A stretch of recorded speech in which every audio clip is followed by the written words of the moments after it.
It's the Stephanie Miller Show. So I wanna say thank you, 'cause it makes me that much stronger. Makes me work a little bit harder. Makes me that much wiser. Thanks for making me a fighter.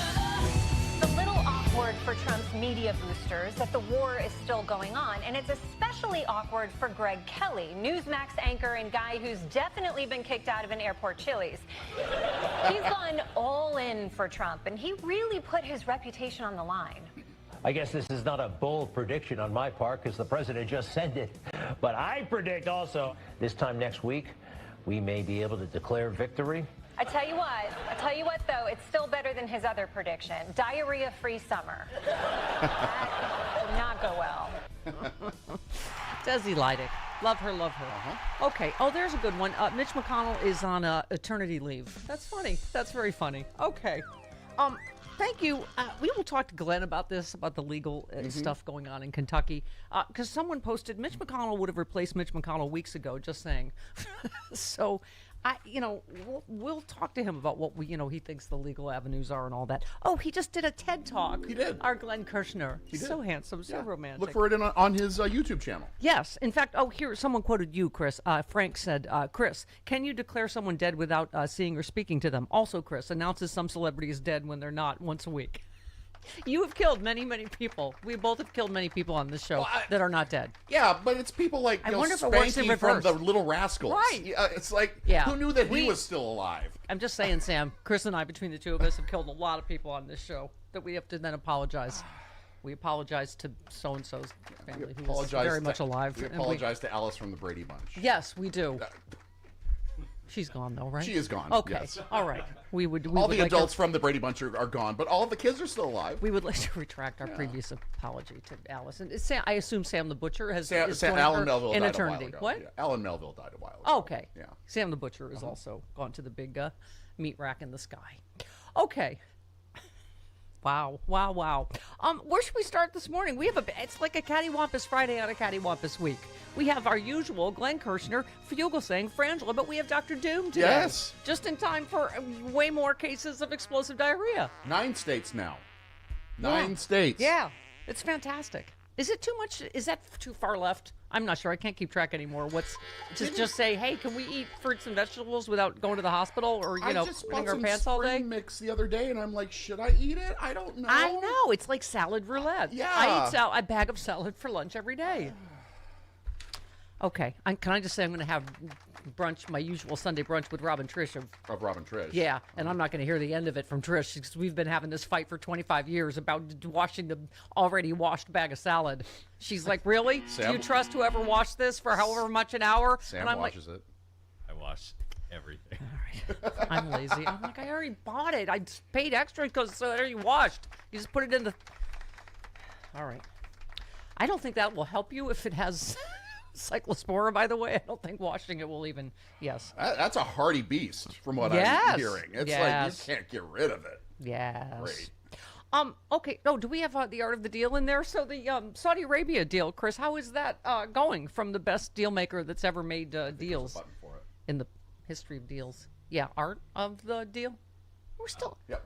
Sam's still. The art of the deal. Yeah. From the worst deal maker that's ever lived. God, even Brian Kilmeade was like this close to getting it, Chris. He's like, I don't get what's in this for us. There's never anything in it for us. It's for him and his stupid, grifty con artist family. It's for Jared Kushner. Of course there's nothing in it for us. Oh, my God. Hold, please. What? Where was I? Oh. Hang on. Hold, please. What happened?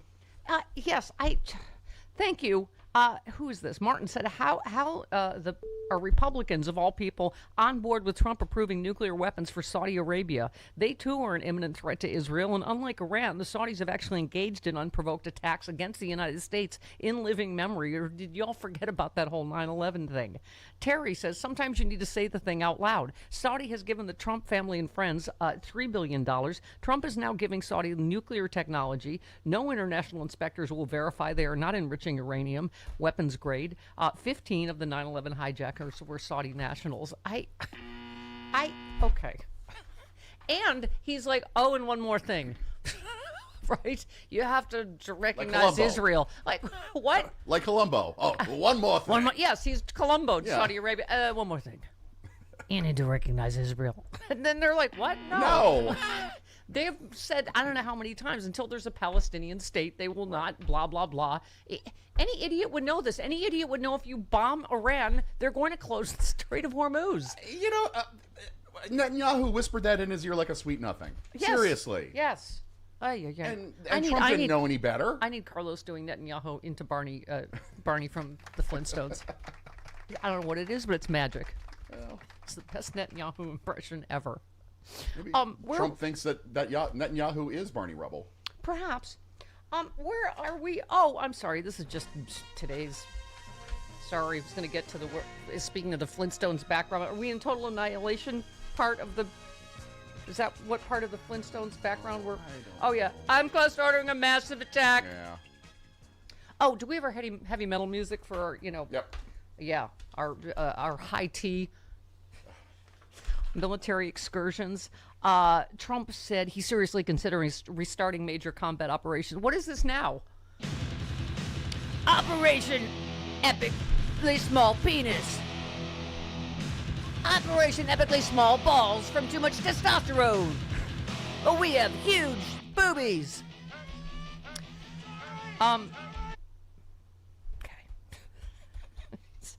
He said it would be the strikes will be bigger than the ones carried out during Operation Epic Fury. What will this be then? Like Operation Mildly Miffed? Sure. Yeah, we were epically furious then. Now we're just Operation Pretty Peeved. Operation Mildly Annoyed. Operation I'm Not Talking to You. Operation Top of the Hand. All right, it's Friday and I'm just ad-libbing. Just, you know what? Just filling time. Just packing peanuts. Yeah, until our first guest. I'm the packing material. Right. The guests are the meat. I'm just the whatever. Yeah. I'm like Trash Melon of the Stephanie Miller Show. I'm the iceberg lettuce. Well, according to our sales team, we're just the stuff that's in between the commercials they sell. Of course we are. Okay. Trump said, I'm considering a massive attack bigger than ever before. Can you feel Iran shaking in their boots? I can. I'm close to making a decision. They haven't received enough pain yet. We're all set for it. He said, Operation Don't Make Me. I will come over there. Stop it. I'm not kidding. We will get in the car and leave this Chuck E. Cheese. That's pretty funny. We didn't even plan that. No, we didn't. I can keep going. Yeah, I can keep going. No, it's all right. Okay. I've already maxed out. I maxed my voice. It sounds as like the it. kids say. Yeah. Your voice maxing? All right, I'm done with that story. Are you deportation maxing like Tom Homan? Oh, for God's sakes. Oh, do we have to hear this Tom Homan this early? Hang on. Let me get my Fudgy the Whale tongue to English headset on. Okay, go ahead. And in June, we had the highest numbers of arrests in the history of the agency, of ICE, and July's tracking to even beat that. So we're hitting on all cylinders now. We're deportation maxing. Since we're fully funded, we just got to keep going. We're deportation maxing. It's like a maxi pad full of illegals, and we're shipping them back. All right. When old people try to use Gen Z slang like Don't that, you it's just think like, everything about this administration is just big and loud and dumb? Yeah. Loud noises. I don't know what we're arguing about. Oh, speaking of which, Mark Wayne, yeah. Ricky Bobby, Colby Carrington, Mullen already facing growing tensions with the Trump White House. Oh, dear. Mullen managed to ruffle feathers and irk the administration multiple times after just 4 months. He has reportedly first ran into trouble. Oh, he said that they would not do the, vehicle stops. And then Trump the next day said... we're doing vehicle stops. Right. Yeah. Poor Mark Wayne, Ricky Bobby. Oh, by the way, despite the... What is it? Deportation maxing! Yeah! Sunday! Having a voice left for the rest of the show. Don't do that much more, please. Dial it back a little. Tammy. Tammy Lauren? Call me Tammy. Go ahead. Excuse me, Tammy. It's Tammy.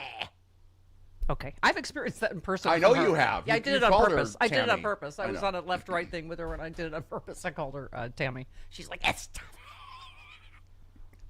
Okay, just a little Pekingese. She skewered Trump administration for failing to boot more illegal immigrants from the U.S., slamming them. So we're not deportation Right, maxing. saying the new deportation figures have been infuriating. ICE reporting 356,000 undocumented immigrants removed in fiscal year 2026. Claim that that's not even close to being good enough. It's not even. It's not. Okay, can I have some more Thom Hartmann? Sorry. Go ahead. It's only a matter of time until when you weaponize that 2-ton vehicle, where officers not going to be able to react in time, then we're going to be bearing an ICE officer. So I think he did a temporary pause. The president said he wanted to continue, so that's where they're continuing. So the vehicle stops are back on. I said that's. I only caught the end part. I don't. The middle part is all mush. Yeah. Okay. He shouldn't have stuck his tongue to that frozen flagpole. Yes, exactly. I think it was after he ate a Fudgy the Whale from Carvel, he then stuck his tongue on a frozen flagpole in Buffalo in 1980. Whatever. It's never been the same. Maybe he took his wife. Maybe he took his wife there for their honeymoon to Niagara Falls. Do you think? And he licked yeah. the waterfalls in the winter? Yeah.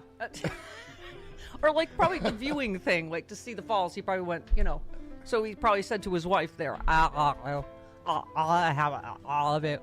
You know what I mean? That's what I think their vows, that's what their vows consisted of.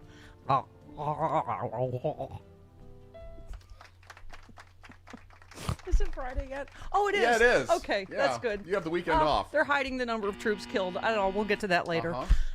Okay, and various legal victories with Glenn Kirshner, or as Thom Hartmann would say, illegal. 18 minutes after the hour. This one more I saved. Friendly reminder: you're closer to becoming an unhoused climate refugee than you are to becoming a billionaire space tourist. Carlos, it has been the issue like forever, but that we will deal with again in the midterms is people voting against their self-interests. Yes. I mean, you have to ask, is it bad enough this time? Is everything expensive enough that people finally, Basically, what the Republicans are saying is that we can't fix this for you, but look what's coming for you, dark brown people. We can't help you with your situation at all, but guess what? If we let those brown people in, it's going to be worse. Yeah. Really? Why don't you guys have policy? That fears always work. Lee Atwater knew that. Yeah. And this is Lee Atwater times 7 to the exponential power of 25. Guy Fawkes said Viktor Orban was in power for 16 years. It took an 80% voter turnout to oust him from power. This post is not about Hungary. Yep. I mean, it's like we've been having this discussion forever. What will get the other half of America to wake up and get off their couch and vote? I mean, What is half the of dividing America line? doesn't vote. Huh? What is that line in the sand that gets them to go, does he have to literally eat a baby's intestines live on the White House lawn for them to go, I'm beginning to think Trump is not really stable. No, the baby wanted me to eat the intestines. He said, you gotta save me. I have it very painful. He would spin it. They would believe. Look at Jim Jones. They were literally drinking poison punch for Jim Jones. That's how far it has to go. Yes, these two headlines. So Trump's White House's plain maxing post on X has critics cringing. They shared a photo of Trump on this is the bribe jet with the word plain maxing. We're paying for that. That's taxpayer money again. And some Mason said this is what you're tweeting about as we lose more U.S. soldiers in Trump's failed war in Iran for Israel. And then the other headline is 1.5 million children have lost food aid since last July. Thank you, Elon. That's, by the way, we talked about the primaries in Arizona. Arizona is has seen the sharpest decline. Are they going to keep voting for these Trump MAGA, election denying lunatics in Arizona? Those Trump people are winning the primaries, but they've been losing the generals quite a bit. Right. More than 4 million people nationwide were dropped from SNAP in this last year. And that means, 1.5 million children. Chris and I talked about, they just cut funding for AIDS. I mean, By the way, and just Green Colorado posted, just finished this podcast that interviewed a gay man living in L.A. in the 80s. One quote that stood out: if you were gay and had a guest room in the 80s in L.A., someone died in it. The horror of the AIDS epidemic is something I will never comprehend. Even if you survived, you were left permanently scarred. I mean, there is not Thanks, a person... Ronald Reagan. Yeah, but there's not a person that all of these cuts and just horrific policies haven't impacted, Carlos. Yeah, they're seeing it coming. The failure of the Republicans is such that they really have to double down on all of their performative fear-mongering, all of their posturing, all of their fights at the White House, all of their 250-year celebrations with faded ex-rock stars. That's all they can do. There's no policy coming from the Republicans. They spend most of their time defending horrible policy choices by a deranged lunatic. Right. It's so... It could stop tomorrow. 25th Amendment. Yep. Get rid of him. Get rid of the administration and start over. Let's come together. Why are we standing for the national anthem when a president says, I'm not giving aid to California, we're literally not a national country. Yeah. Yeah. Well, and this is why I have a massive Hunter Biden crush, but someone else said, Hunter Biden, you are everything we didn't know we needed this year. Keep doing what you're doing. And the thing he said recently, Hunter Biden defended his father, saying, my dad may have slowed down physically, but he never lost his judgment. Not a single person on record has said Joe Biden wasn't present, engaged, or fully capable of carrying out the responsibilities of the presidency. Does turning 83 automatically mean someone has dementia? Of course not. My father's record and legacy speaks for itself. I mean, look at the way the media covered Benghazi. Have you seen much at all about 18 Americans being dead in this stupid Iran debacle? Or even the exit from Afghanistan, where 13 people died because Trump negotiated a stupid end of the war. With the Taliban. With the Taliban outside of the Afghan government. So it was always going to be a vacuum. Did Biden act hastily? Probably so. David Axelrod said as much.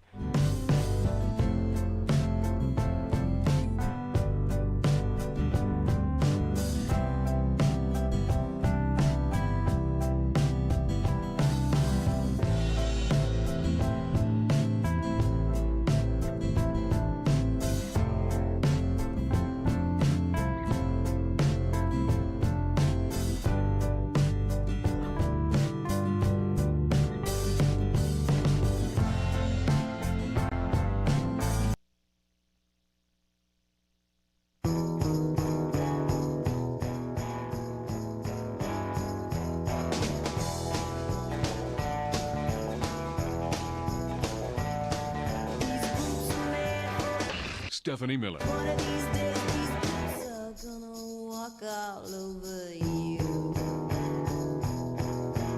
Yeah, let's go, Boots. Here we go. Yep, we're walking.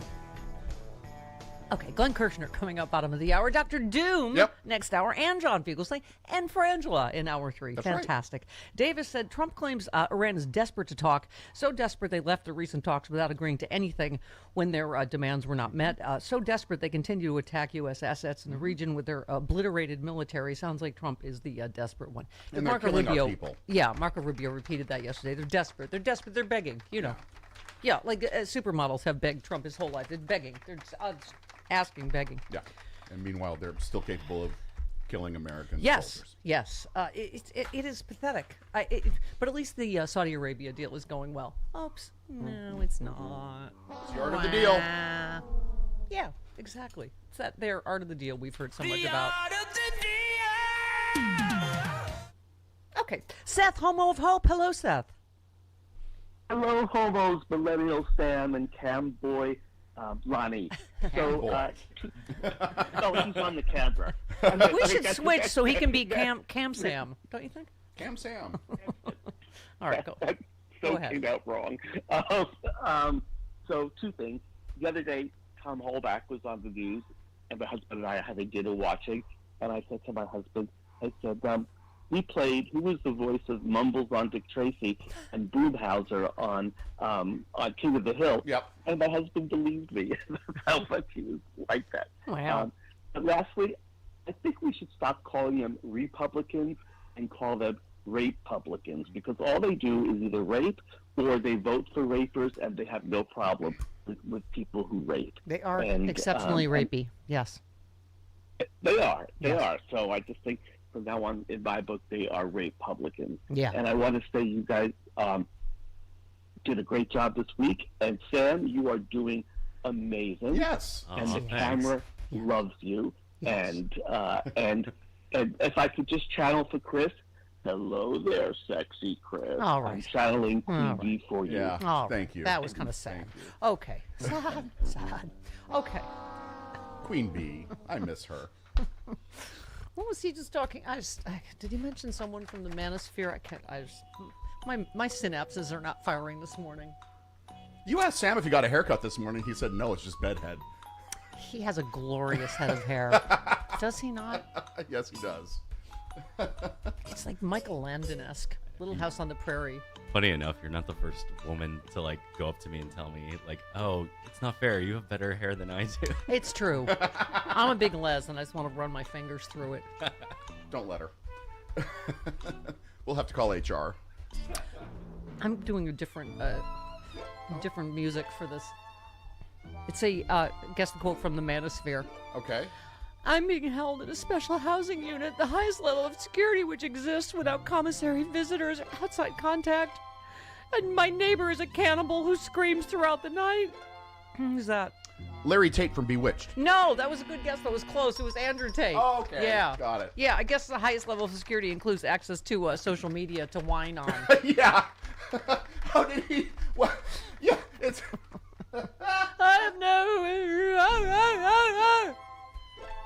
Shut up, rapey. Okay. Oh, that's why he thought of, because he brought up rapiness. Oh, okay. Yeah. Yeah. Okay. I eat cannibals, you know. It's incredible. I did. Yeah, I had some for breakfast. Okay. By the way, speaking of rat bastardiness of the Republican Party, Rob says the Republicans timed the Medicare and Medicaid cuts in the big beautiful bill to hit in 2027 after the midterms. Yep. Do your homework, then vote them out. Thank you. Do not pay attention this time. Okay. Donald in Florida. Hello, Don. Well, hello. Hi. Did they tell you why I was calling? No, go ahead. I'm doing a John Prine parody. But probably you'd remember way back in the day from the song "Your Flag the Cow Won't Get You to Heaven Anymore." So I've just parodied it too because I'm not good with music and stuff. Although I was a musician, I didn't. Do you have a Thom Homan filter on your phone by any chance? A what filter? Is it Charlie Brown's teacher's phone? Oh, come on. Okay. I'm sorry. I'm having a hard time. Yeah, we can't Is understand you really. No. Sorry. Is it? He could be the clown's nose. Is there? Where are you talking to the clown's nose? Am I getting the right fast food? Jack in the Box. You used to talk to the clown's nose. Yeah. Or maybe it is a Sports Illustrated sneaker phone. I haven't seen one of those in a while. I apologize, Donald. You seem like a lovely gentleman. I just couldn't understand. It sounded like you sent us a song parody. Pardon me? Okay. It sounded like you sent us a song parody, and we were supposed to look for it. Oh, okay. I'll look for that. Tanya in Cleveland. Hello. Tanya. Okay, Tanya's. She's. You know what? I called her at a bad time. It's my fault. It's it's not a good time in the morning. People are. What was I thinking? We only have 30 seconds left anyway. Okay. Today's weird already. Yeah, it is. 29 minutes after the hour. Legal Lad. Glenn Kirshner next.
not yet down, the voters, the Orange administration. Everybody has to vote. Everyone has to vote. And if he tries to take away our right to vote, America has to say, no way. And you have done enough damage. Hit the road.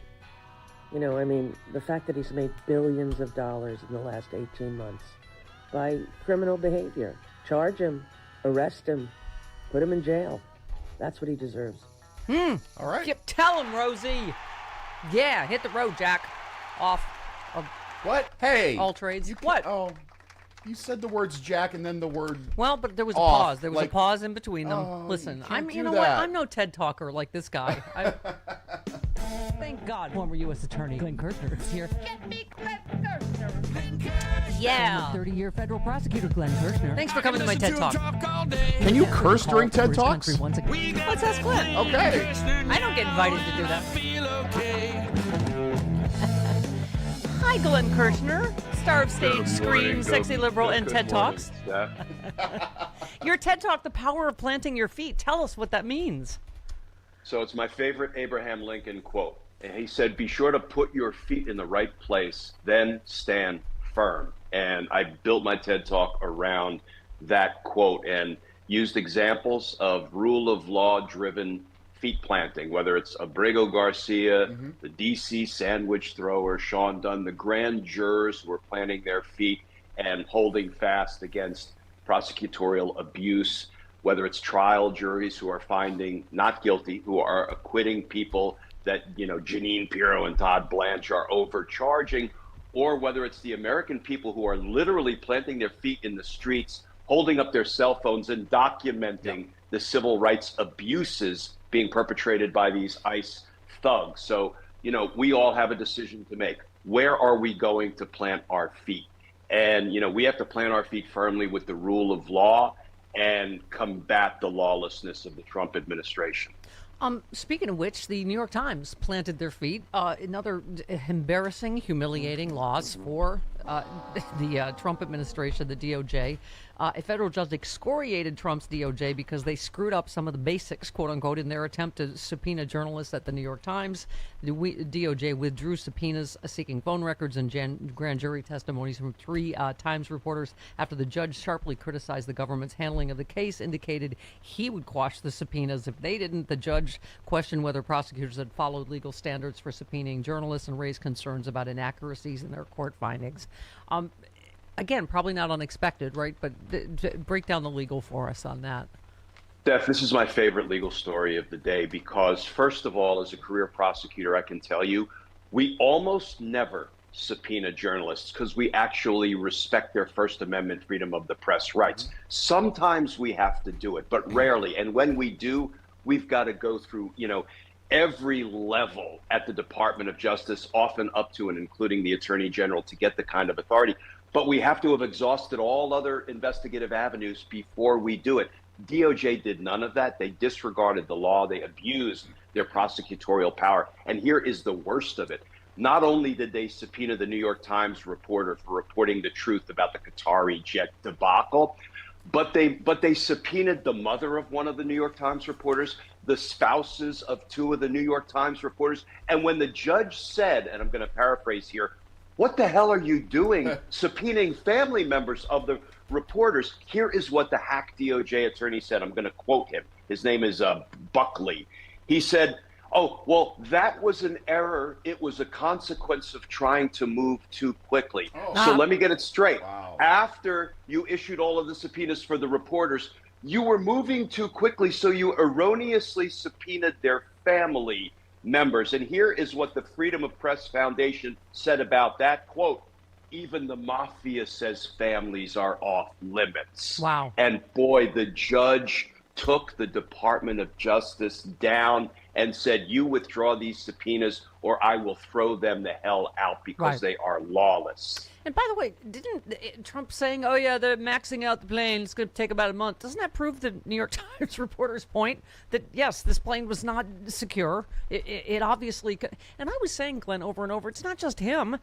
You know, this is an entire plane full of reporters and staff and whatever that, of course, you want a plane to be secure. You don't want the president and everyone he travels with to get blown out of the sky. That was the importance of the New York Times reporting in the first place, right?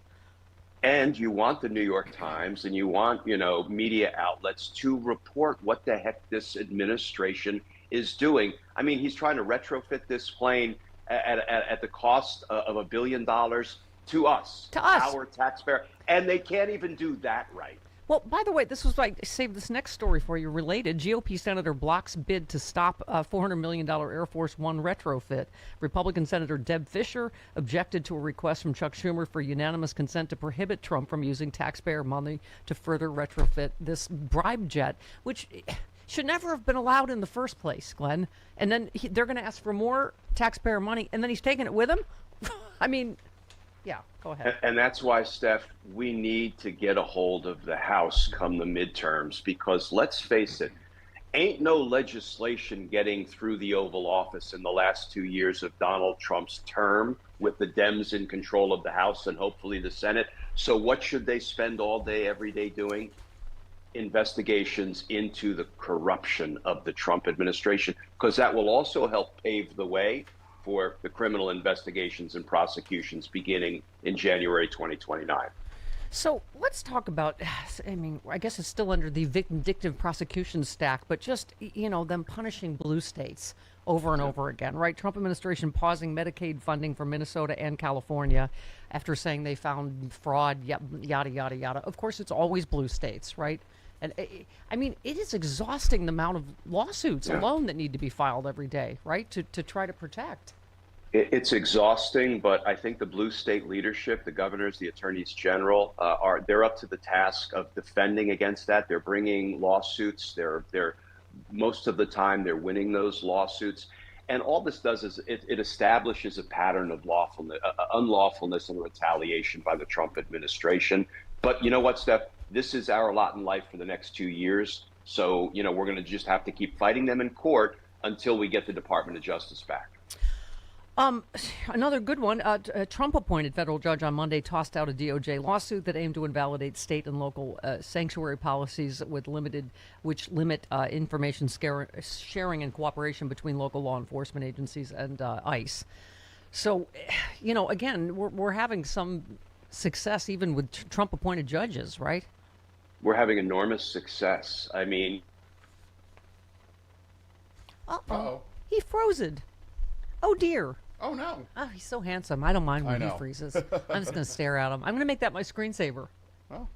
Should we? Lost you. There we go. There you go. You're back. All right, go ahead. Yeah, we can hear you. Now you can go ahead. Go ahead. Russian interference. Yes.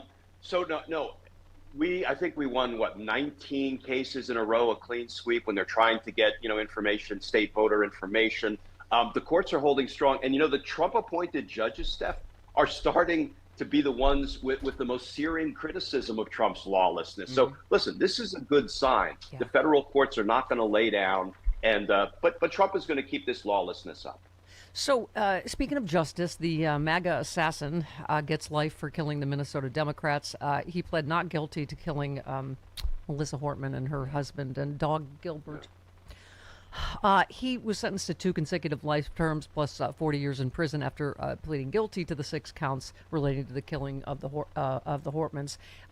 So he pled guilty to avoid the death penalty.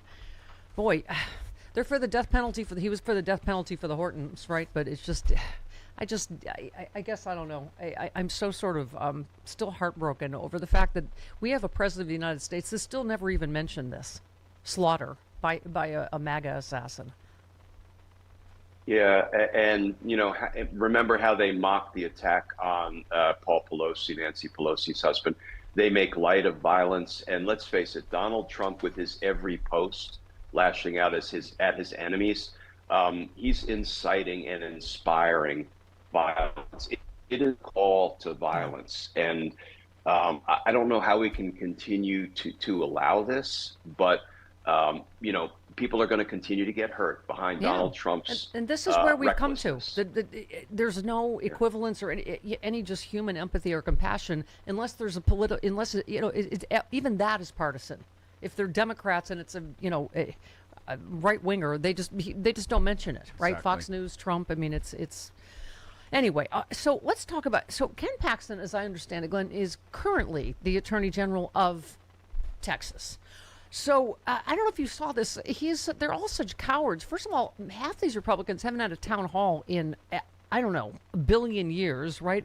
So Paxton just melted down and stormed out of a press conference this week after being asked about his 15 houses. You know, he makes a normal salary and, you know, of course, is like an 11T billionaire or whatever he is, and his alleged voter fraud. I mean, he's obviously voted illegally 6 times, but he's the Attorney General, so nothing will be done about that, right?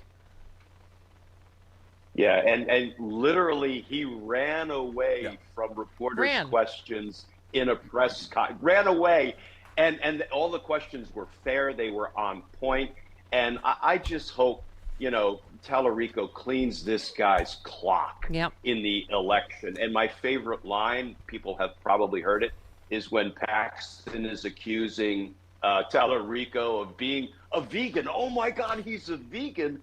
Tallarico said, I don't know what he's talking about. I've been eating Texas barbecue since before Paxton's first criminal indictment. Yeah, and I love the whole, I had to look up what low T means. Guys my age don't really know what that is. Can I, here, by the way, he made a great point that I make all the time. Here it is, real quick. You may not be interested in politics, but politics is interested in you. You may not care about politics, but your boss at work, he cares about politics. Your landlord, he cares about politics. Your insurance company cares about politics. And until you care about politics, they're going to keep using the political system to screw you over. Yep. That's the thing the rock we push up that hill every year, Glenn, is just, you know, oh, I don't do politics. Oh, I hate politics. Oh, I don't pay attention. Not paying attention is part of how we got here. So let's talk about you posted Donald Trump has been signaling, saying, screaming he's going to interfere in the upcoming midterms. So the question is, what are we going to do about it? So you sat down with Governor Jay Inslee, former governor of Washington. You said he set out what he calls a hierarchy of engagement, what we can do now, what we can do in the run up to the midterms, what we can do on Election Day. Talk to us a little bit about what he said. Yeah, you know, one of the things, and it is speaking out, whether you enjoy politics, you engage in politics or not, you know, you probably do care about whether you can meet your rent. You probably do care about whether you can feed your family. You care about a living wage. You care about having some minimal health care in the event you or your loved ones get sick. So even if you don't like politics, I would think you like to be able to live comfortably. So, you know, Governor Inslee, who I just think the world of, his career of public service, he is now an environmental justice warrior. He's going after it hard. He said something similar to what Senator Sheldon Whitehouse said when I interviewed him. He said, you know, we have these damn phones that we carry around with us, right? We're wedded to them. He said everybody should be posting every day, whether you have 2 followers or 200 or 2,000, it doesn't matter. The things that are affecting your life negatively that are a result of Trump and company, because Trump and company are always saturating the airwaves and social media with BS, propaganda, outright lies. We need to be saturating social media with how we are being negatively impacted by Trump and company. And you know, that ought to be what people are getting inundated with every day, because that will seep in even to the people who don't like politics. Yeah. What about the midterms in terms of your thoughts and his thoughts on what we do in the run up on Election Day, et cetera? I mean, because you and I both know there's going to be 11 billion more things they try to rig these midterms. One of the things that the lawyers have to do, and I hate speaking exclusively to the lawyers because I don't really care for lawyers, even though I am one and my better 3/4 is one. I believe that we are preparing now for the legal challenges we're going to have to file literally in the weeks before, the days before, and on the day of the midterms, the moment the polls open. And the good news is Donald Trump has given us everything we need to put in those motions for temporary restraining orders and preliminary injunctions. And all we have to do is fill in a couple of the blanks with what he does in the immediate run-up to the midterms. And we have to be, because what we know, Steph, is that the courts actually are equipped to intervene at the moment, he sends armed thugs to the polls in violation of the law. Yeah. So, and then the thing that everybody says, Jay Inslee and everybody else, is we have to make sure we get to the polls, right? And numbers too big to rig and too real to steal, and put plans in place where you're taking your friends and your neighbors and acquaintances and you're carpooling and you're doing, you know, whatever you have to do to get everybody to the polls. Wanted to get your take real quick on Hunter Biden saying Merrick Garland was his dad's biggest mistake. So we have factions. Allison Gill was on yesterday. Carlos Alazraqui in the defending Merrick Garland pool. Adam Kinzinger said he agreed with Hunter Biden. I've offered a number of options as a liberal helper, and that is Attorney General Glenn Kirshner, Attorney General Jack Smith, Attorney General Katie Fang. Yeah. What were your thoughts on that? I tend to agree with Hunter Biden because of where we are. Yeah. We have lost the rule of law. We've lost the Department of Justice. I agree that President Biden's biggest mistake, and it wasn't knowing, it wasn't intentional, I don't think we could have predicted it, was appointing Merrick Garland as the Attorney General, because he cared more about optics and really politics and not looking political, which is actually a political calculation, than he cared about holding Trump and company accountable for trying to destroy democracy. On that, real quick, what do we do about Mitch McConnell? Speaking of how different so people here's fight. what we do, Steph. Just as Barack Obama, whom I love and respect, just as he let Mitch McConnell get away with rewriting the Constitution by not giving an advice and consent hearing, a confirmation hearing to Merrick Garland, Beshears has to act now. Don't just fritter the time away letting Mitch McConnell, you know, be in whatever state he's in. Yeah. Take the damn bull by the horns and move out in the direction of whatever the law in your state permits you to do. Don't just sit back and wait, because then you're playing on their playing field. Speaking of your better three quarters, happy anniversary to the most beautiful, That's right, patient wife in the world who endures all of my sexual harassment. I love you, Glenn Kirshner. And look for his TED Talk on his YouTube page. Oh, TED Talk. Got to do it. you. I'm doing it today. I'm going to watch it today. I love you. Good. Goodbye. Love you guys. See ya. 51 minutes after the hour. You could give the time slot to Hunter Biden. I just don't think the sound will be good. Good morning, sir. Good morning. How are you? Yeah, I agree with you as everything you've said on social media as usual. I think Chris and I have an equal crush on you, so we not as much as Jenny, our caller. Jenny in Baltimore. Yeah, I heard about that. That's horrifying. So, listen, I just want everybody to know Stephanie Miller called into her own show. I don't believe that was a real person. So. And she didn't deny it. Look at her. She's blushing. We've got an entire nation committing sexual harassment against Mike Nellis on a daily basis. That's right. Now. I couldn't be prouder of you. You said Trump says he's going to solve the Canadian wildfires impacting our air quality with tariffs. He really is a damn moron. You just every day is a new embarrassment, whether it's the World Cup, right, or this, right? When he said he was going to tariff Canada for the wildfires yesterday morning, I laughed because I was like, that's a funny joke. Like, I was like, haha, and I'm too stupid to understand the level of stupidity we're dealing with inside this White House. Everything that they do is just so ridiculous. I don't know if you saw the Daily Beast has a new report out this morning. Taylor Farms, which is, was responsible, they said, for the massive explosive diarrhea outbreak we have in the country right now. Then they walked it back. Turns out they only walked it back after they went and met with the White House and gave them a bunch of money. So they sold that to them to save Taylor Farms. It's just everything is dumb and corrupt and disgusting. Yeah, and nobody, Mike, I mean, this is a problem we keep talking about, Chris and I, that we're going to have to deal with for a long time. No one trusts anything that anybody in the government says, and that's going to be a job for Democrats, isn't it? Well, and why would you trust anything that the government says? Like, your patriotic duty, especially in this administration, but certainly just over the last, 40, 50 years since Vietnam, for sure, has been to question what your government tells you, because they lied about the Vietnam War, they lied about Watergate, they lied about Iran-Contra. Bill Clinton lied about Monica Lewinsky. Like, let's just be honest about that for a second. They lied about the Wall Street financial crisis. There's been no accountability for anybody really at any level for decades now. bringing gravity and accountability back to this class of people, which includes politicians, Wall Street brokers, big corporate donors, billionaires, trillionaires like Elon Musk. It's the number one thing we have to do because it's the root of all of the problems in the country. Yeah. And Mike, funny you bring up Vietnam because you were all over this on social media. Here we are again. They're lying about the number of casualties. They're lying about the cost of the war. Pentagon denies New York Times report it's concealing military injuries.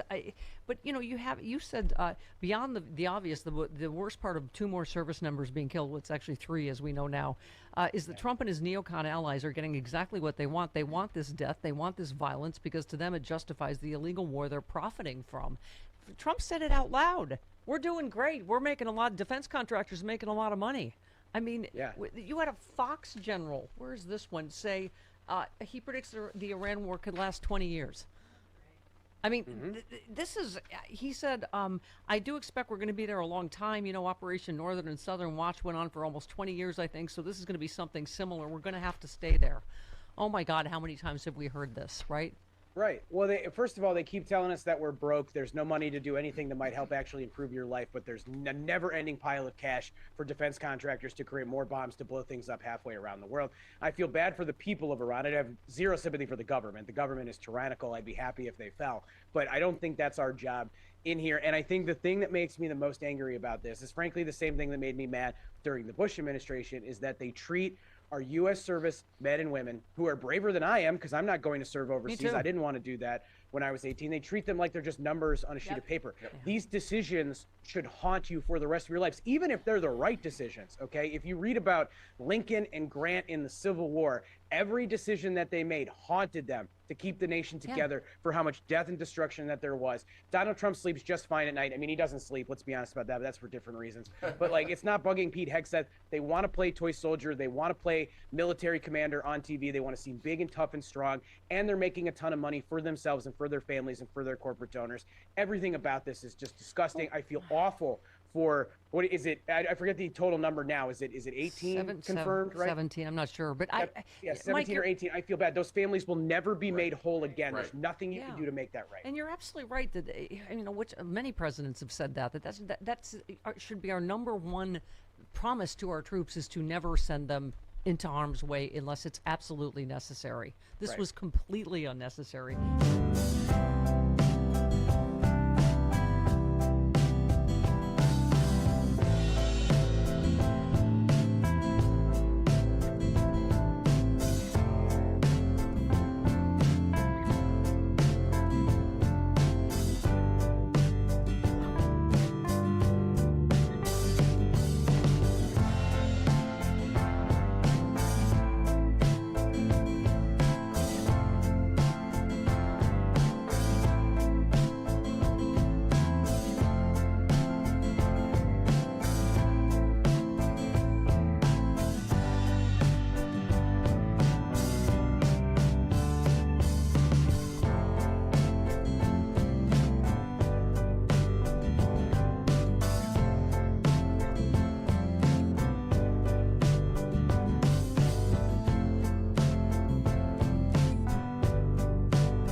Stack I didn't get to with Glenn.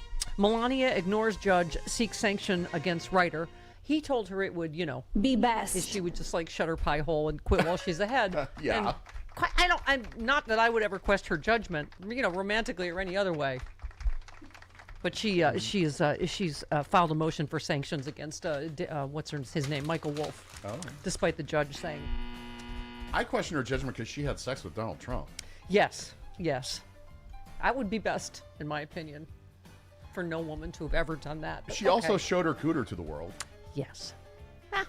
Who hasn't done that? Dr. Redlener, next.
It's the Stephanie Miller Show.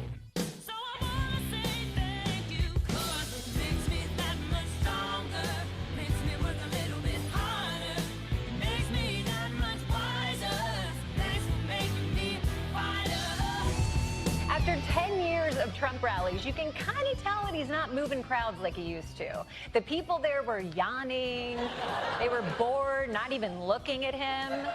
This one kid was just on his phone half the time.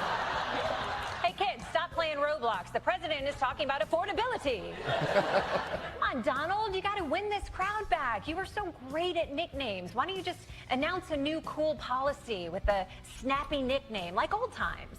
We'll pass the great health care plan. It's called our great health care plan. That's the name of it. Wow, thanks for putting in all that thought. Such a lazy name. That's like making a daily show and calling it The Daily Show. All right. Speaking of healthcare plans, well, if I'm going to get bad news, I want it from him because he's very handsome. Dr. Irwin Redletter joins us now. MSNBC medical expert. Dr. Irwin Redletter. Here he became Dr. Doom. Dr. Irwin Redletter is the founding director of the National Center for Disaster Preparedness and senior research scholar. It's a lot. Welcome, Dr. Redletter, to the show with the most explosive diarrhea reporting out there today. Yeah, you know, I've noticed that, and I know that you got national recognition for Thank you. for that reporting. Yeah, Thank you. You got an award. FDA has identified a new parasite outbreak. 72 sickened. I think just this morning I'm seeing 4 more states have been added. The additional outbreak comes in the midst of the nation's worst year on record for intestinal illness. So this is a new outbreak of cyclosporosis has sickened. I don't even know what the update is, but dear God, Doc, talk to us. Oh boy, and you know, this coincides with new policies from HHS, from Bobby's shop, that allow quote unquote alternative treatments and methods of using crazy supplements to deal with vaccine preventable illnesses. And you know, they've eroded our ability to do surveillance for things like explosive diarrhea epidemics. This one cyclospora caused, but there are others. There are other things that we need absolute focused attention on to make sure that we stay safe. And all of these are being gutted by Bobby and crew. And you know, the thing of it is, nobody actually knows why. What is he doing this for? Yeah. It is irrational. And listen, I'm calling it Make America Sick Again campaign, authored by our Secretary of HHS, Bobby Kennedy. Yep.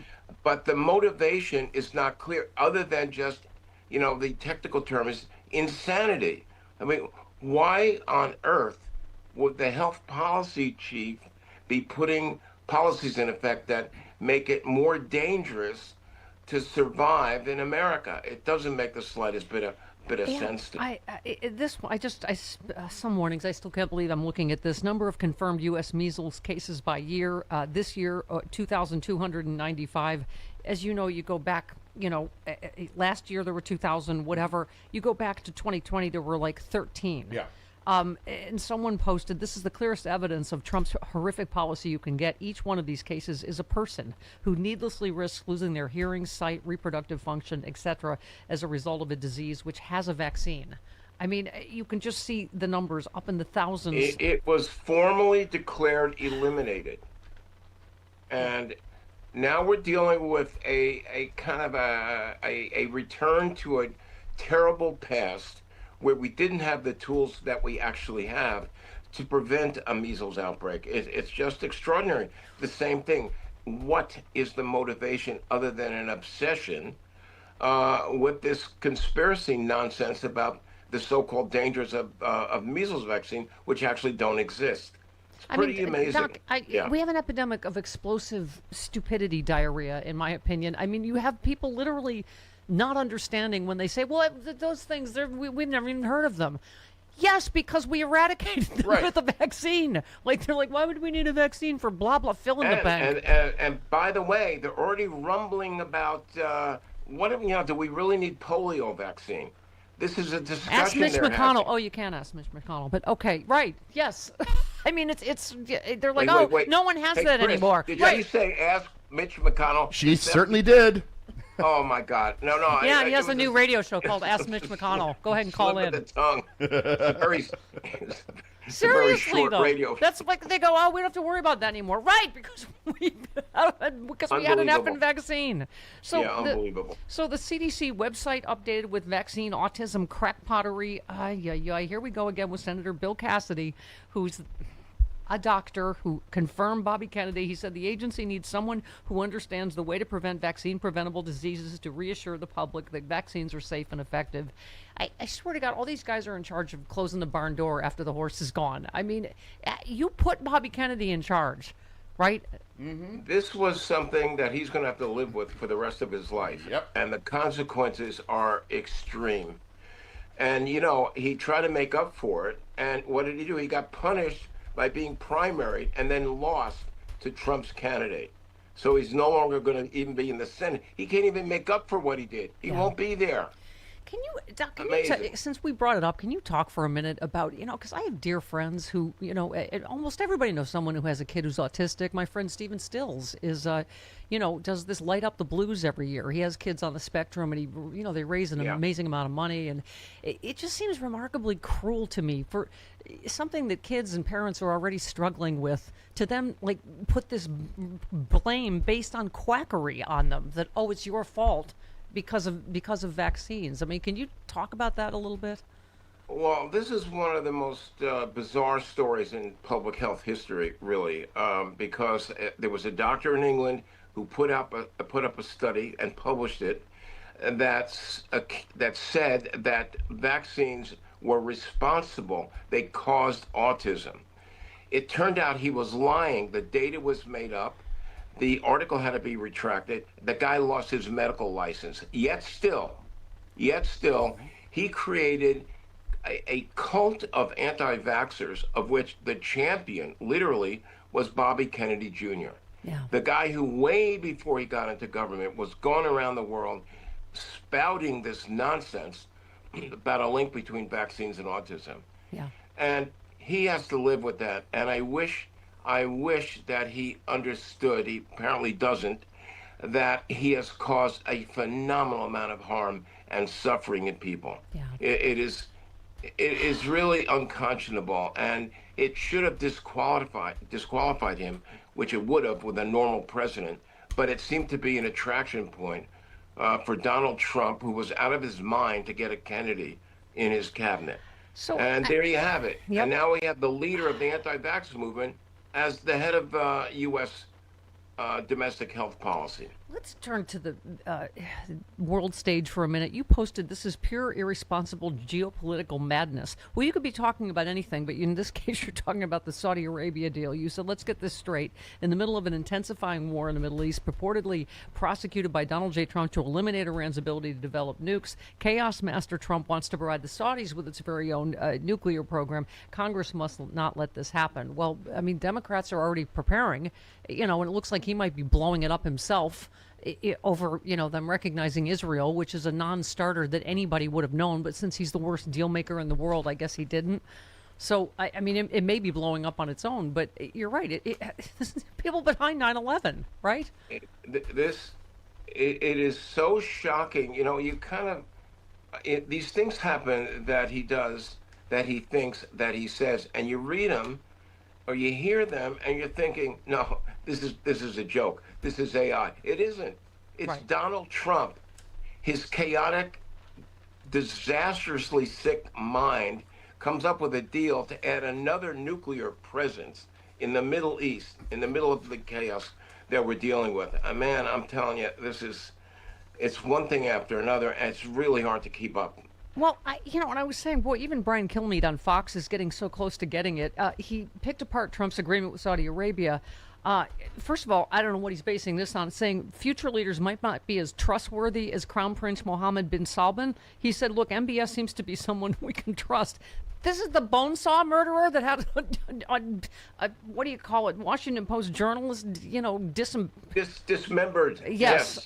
Okay. Yeah. But he said, but I don't see the benefit to letting them enrich. I think it's a bad trend. Well, first of all, you're so close to getting, there's never anything in it for us, for America. It's always for Trump and his family, right? Well, no, yeah, right. It's for his business colleagues, his billionaire bros, and his family will benefit a lot from this deal.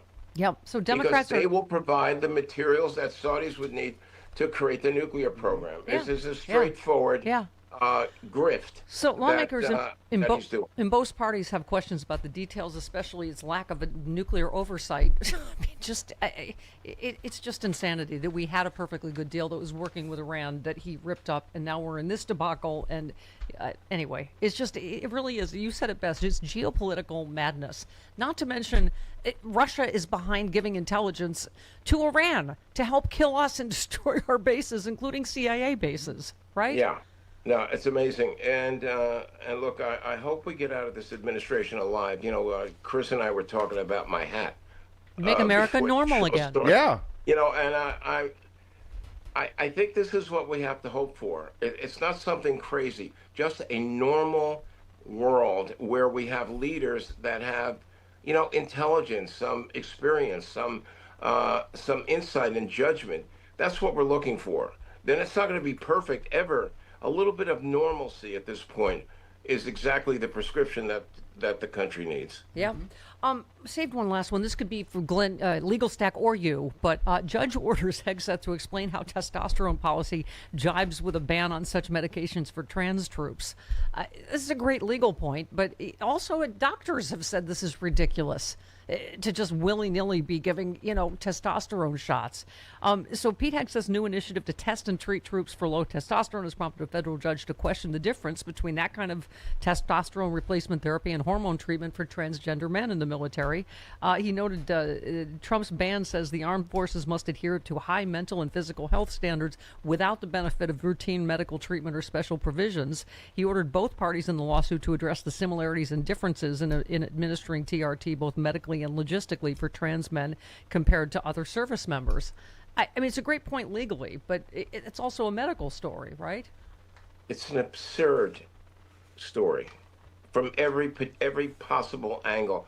The very fact that the Secretary of Defense is talking about giving testosterone shots to his troops, it really boggles the mind. Yet again, you have Pete Hegseth, a lunatic, making this kind of a crazy healthcare decision. You find me a doctor that thinks that this is even mildly okay.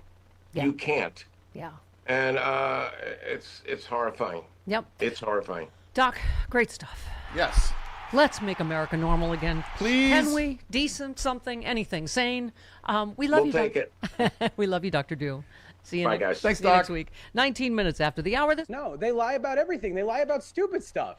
Like, if the president of the United States lies about AI doctored images that he posts of himself as Jesus Christ and then looks you dead in the eye and tells you that he thought he was a doctor, you shouldn't trust anything that he says. He's literally the boy who cried wolf. If there was a real problem, we wouldn't believe him because he's lying about other stupid stuff. So it just, again, everything about it is just absolutely disgusting. And again, the New York Times reported yesterday that they've been covering up about 100 injuries. There have been reports from people on the ground that they've been turning away. Like, if you're in a facility and you go to get checked on because you think you might have a concussion or you might have hurt your ankle or something like that, they turn you away and tell you to go recover on your own because they don't want to count the numbers. So the numbers are way low.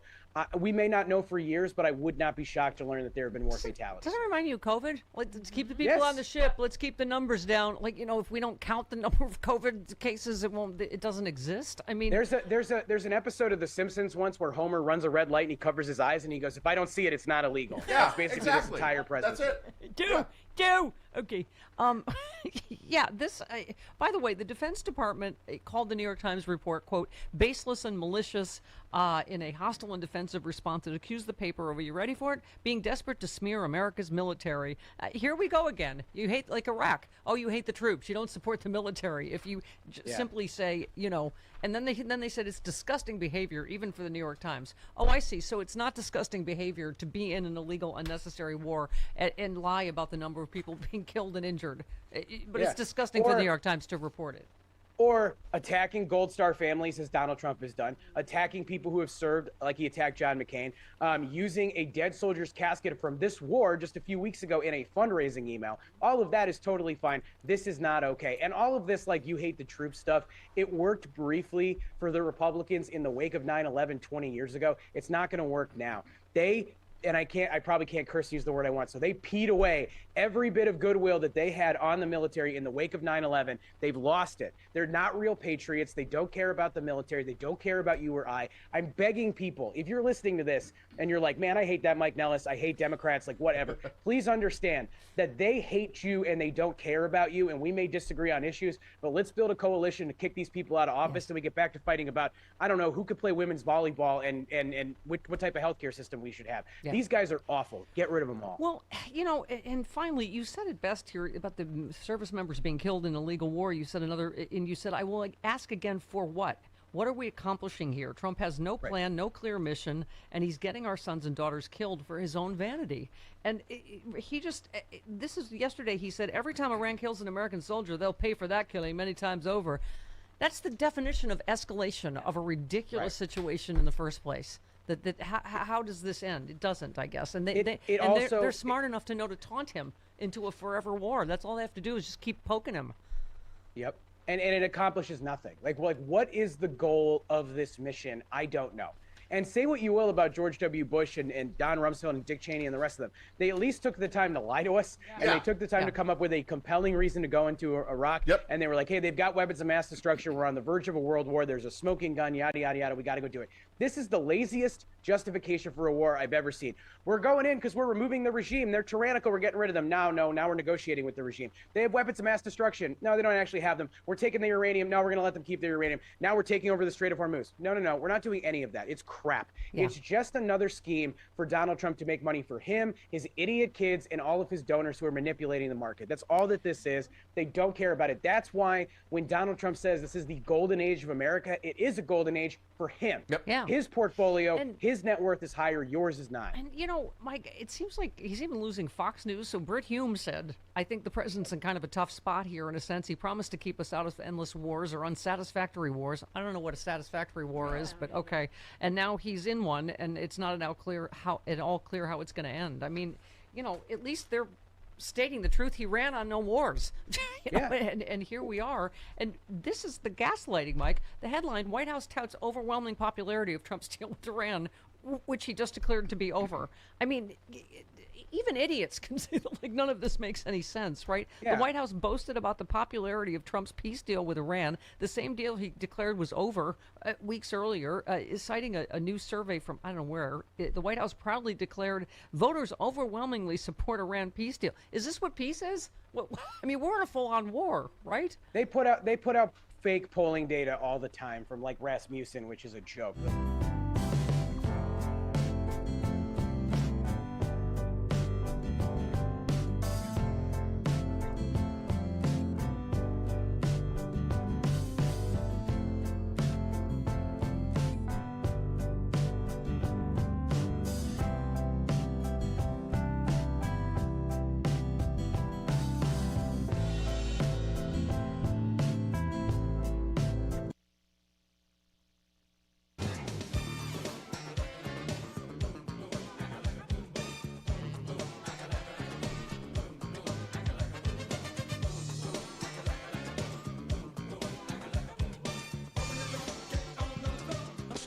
Stephanie Miller.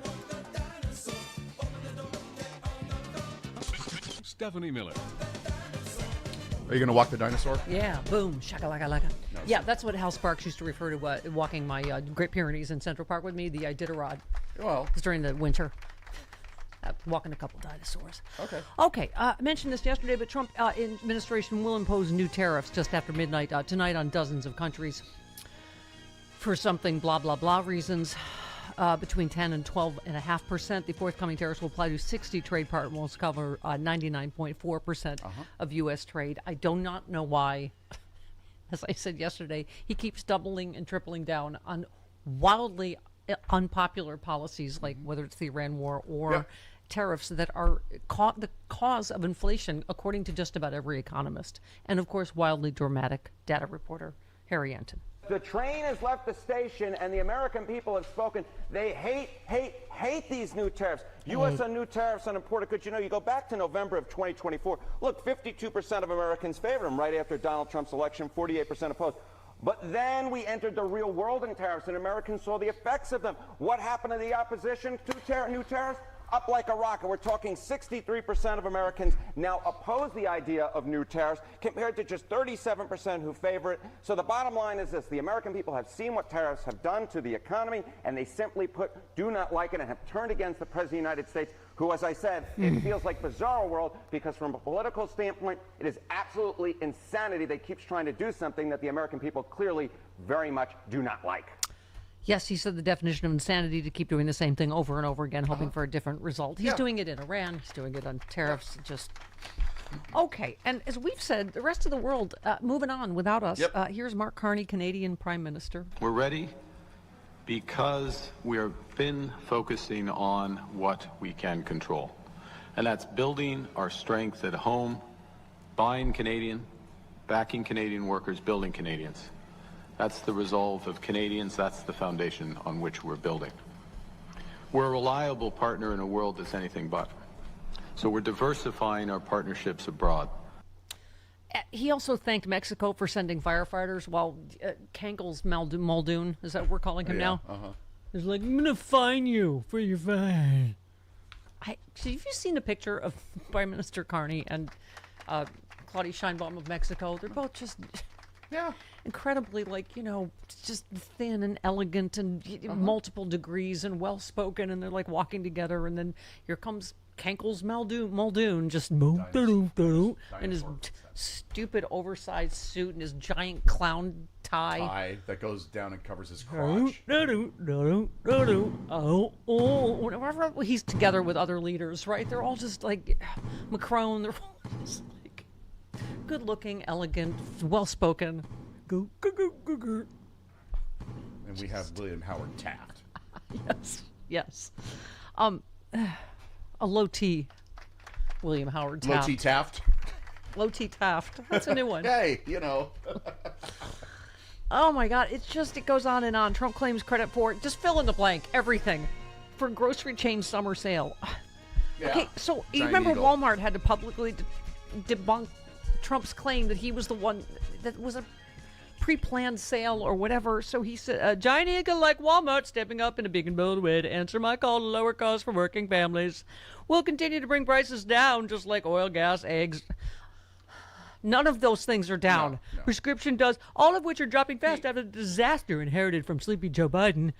Together we'll make America stronger and more affordable than ever before and get rid of the stench and inflation perpetrated us by the Democrats and sleepy Joe Biden.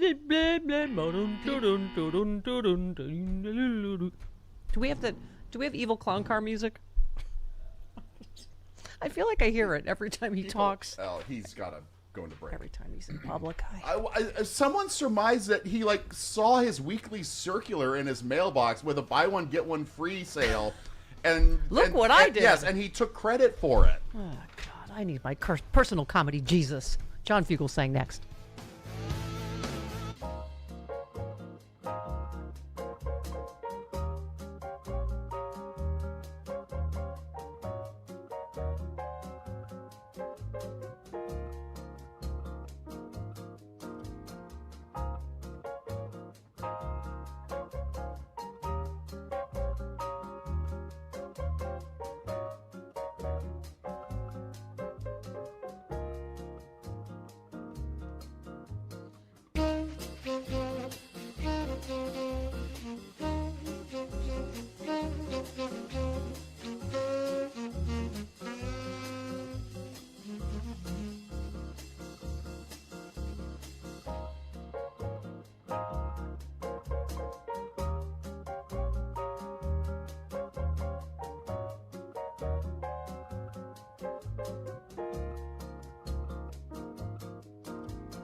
disgraced himself after the World Cup final.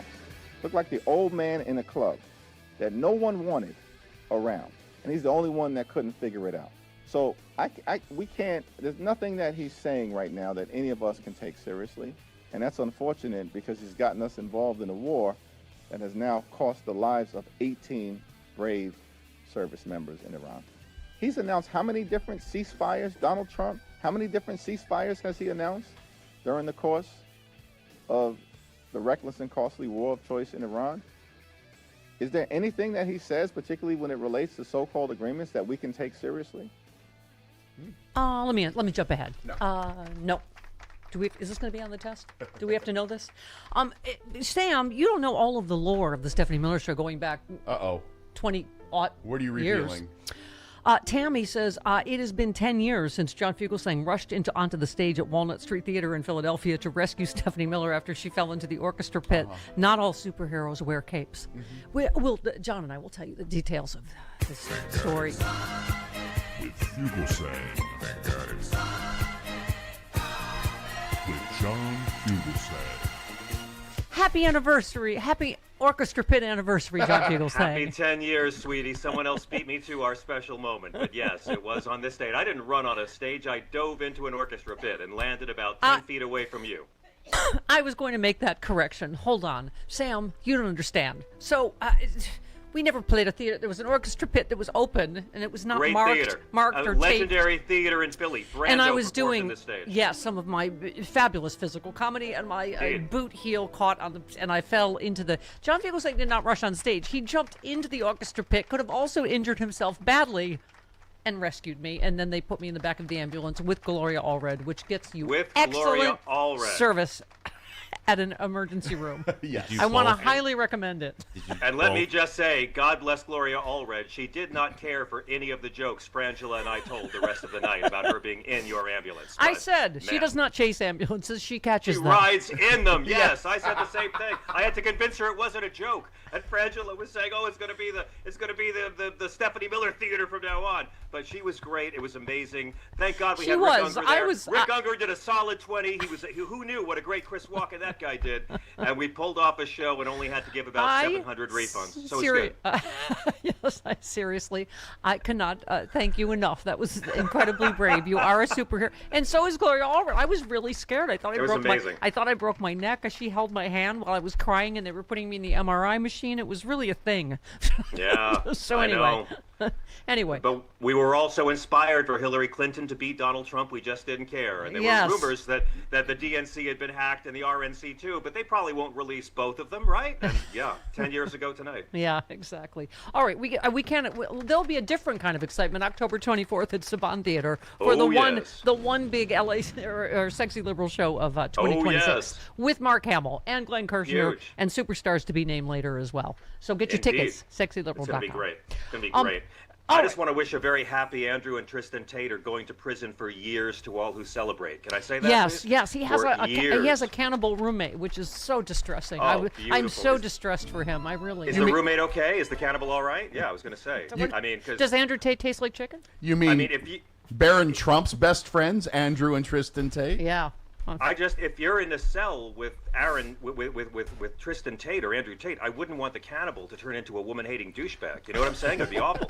Because these guys have all the humanity of a prison urinal, folks. And these two rancid drops of hell food have been turning lonely young men into coarse woman-hating scumbags who are still lonely. And this is really the feel-good story of the year, because you know Donald Trump admires these jerk-offs, but he's going to do this. He's going to let them be extradited because he knows he can't afford to bail them out this time. He bailed them out of Romania, but his numbers are so low, Donald Trump is letting them go to spend years in prison. It's kind of a beautiful story. Yeah, and they do it's all of a piece, these manosphere douchebags. All of them. Speaking of, John Jr. also follows him, buddy.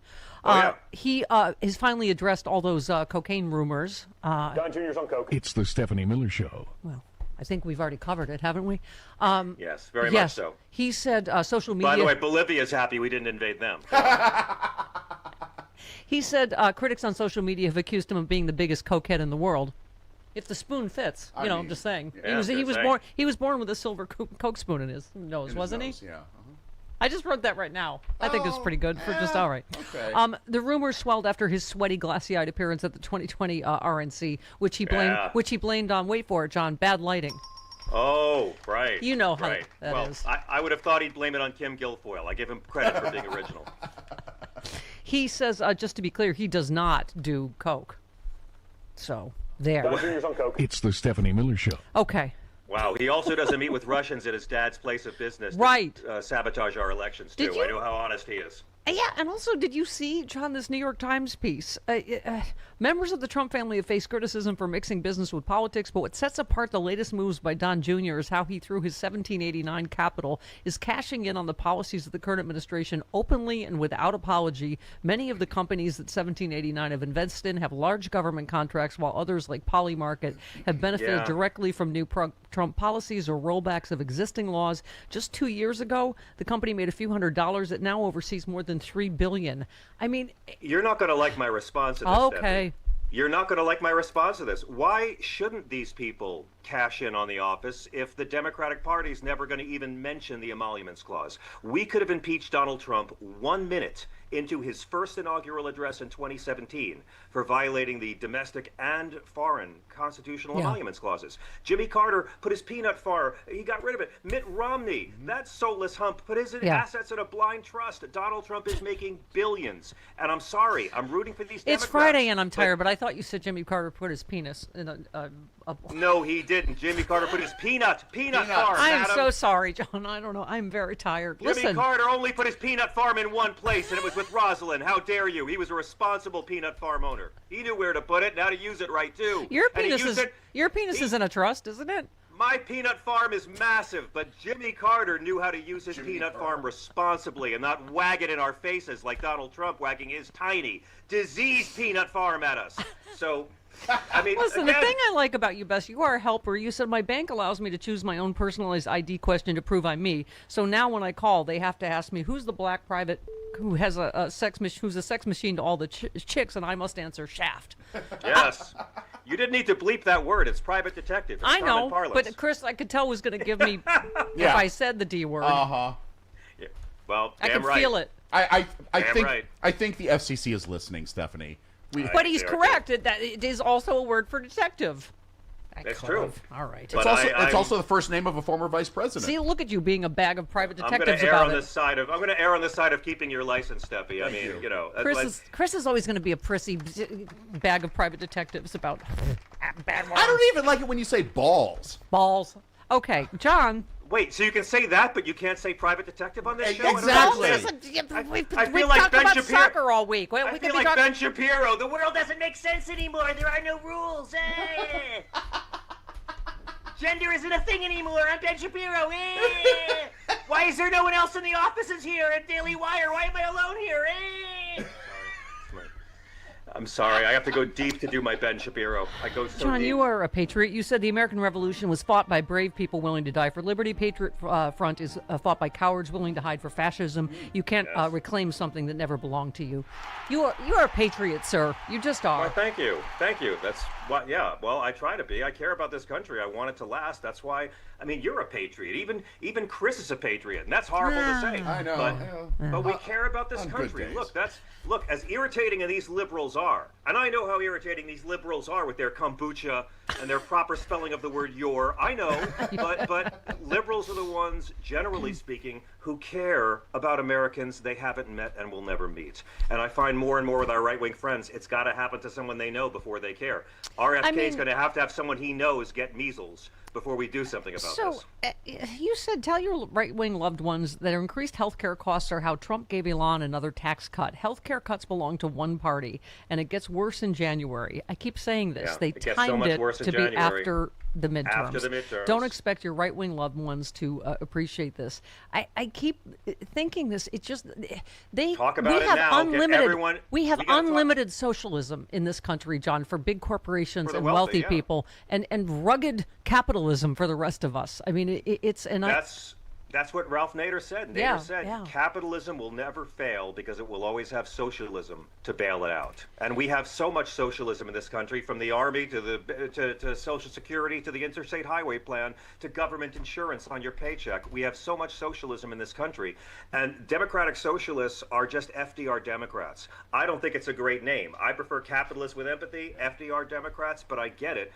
And right now, the most popular politician in America is a Muslim Democratic Socialist from New York City, which is why the Republicans are so terrified it's going to be communism, communism, communism, because that's the Republicans' plan to get white people over 70 who remember the Soviet Union to vote Republican That's for right. the midterms. It's brilliant. So Olivia Wilde talked about, you were just talking about your right-wing relatives. I'm telling you, she, put her finger on the Fox News phenomenon. Here we go. I think that people right now, particularly now, feel distrustful and they feel manipulated by people in power, and they should, because right now we're being told by Fox News, which is being fed this by the administration, that the reflecting pool in DC, where I'm from, is blue when we can see that it's green. It's Orwellian to such a ludicrous extent. It's a comedy. Yeah.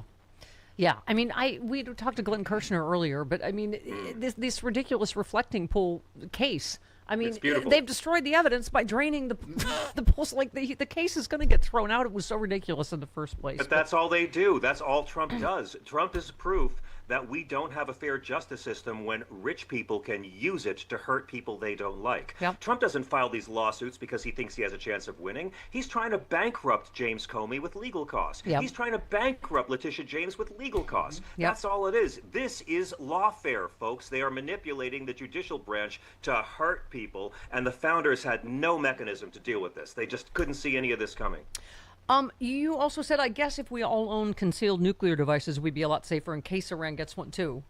That's a you're a problem solver. Can we talk about this? Do they come in her size? Because but like Trump takes millions and millions from the Saudis and then lets them enrich uranium Yeah. while we're at war with Iran to keep them from enriching uranium.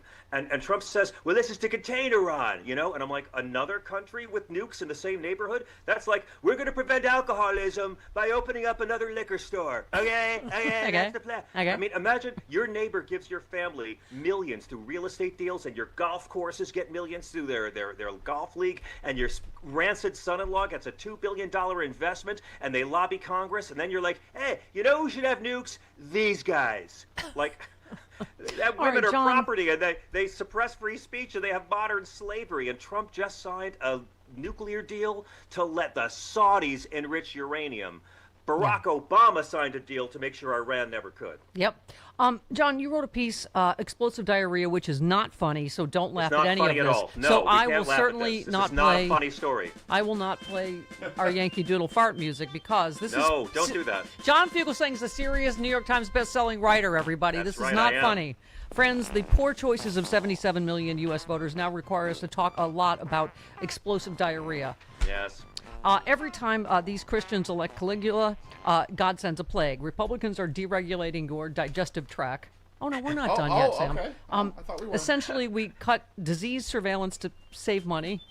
Yes. Which is sort of like never buying batteries for your home smoke detector to save money. Exactly. Like I said it on your show, explosive diarrhea always sounds hilarious. Like, oh, wouldn't that be a funny Wouldn't metal that be band? funny? Until it's your Wednesday, Right. people. Then it's not funny. Until your okay? ass is on fire. Yeah. And let me also just say, it is hard to write about explosive diarrhea. And do you know why? Because diarrhea is so unpleasant, none of us have ever learned how to properly spell it. No. Where does the R go? Does Where anyone does know? the H go, people? Where does the H. H go? Don't look. Don't check. Tell me. Where does the H go? You don't know. It's the only medical condition none of us can spell How during many an people emergency. have asked Siri, how do you spell diarrhea? I always want to put the H near the beginning of the word. Yeah, No, it and goes then you're near, like, no, that it goes doesn't near work. the end of the word. None of Yeah. us are. None of us even want to know how to spell it. It's like Yeah, saying cancer and too meanwhile, loud. we're like putting out a Scrabble board, so you're like, I don't know I what have that had to spell diarrhea so many times when I putting together understand. these soundbite lists. This is science I'm talking about, folks. This is the science. And again, understand, RFK Jr. can ignore science, but your colon can't. You your said- colon is a fact checker. You finish, don't view it as explosive diarrhea, MAGA friends. This is Donald Trump getting big government off your back, and he just deregulated your digestive tract. Yes. Making America great again. Am I right? Am I right, everybody? You're right. We're making bathroom lines long again, is what we're doing.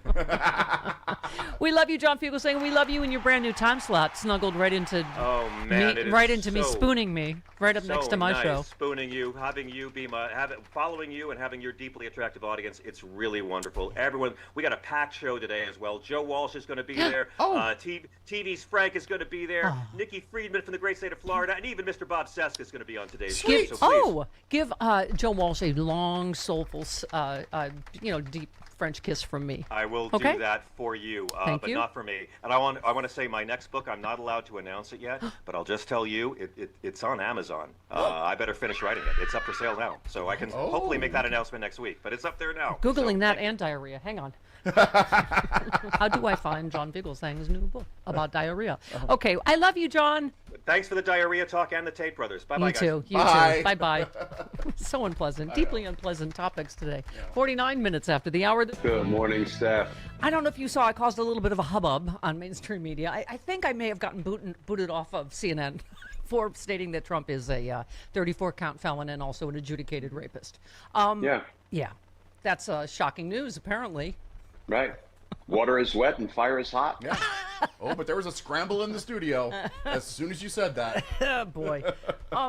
Yeah, Glenn, that's why we're where we are. I mean, thank God we were saying, one sliver of hope I'll take is ABC and NBC didn't air this. What we knew was going to be complete nonsense and lies. And, of course, it turned out to be not only complete nonsense and lies, but that proved the opposite, that Russia interfered in 2020 to help him. I mean, you're just like, how far gone is this guy?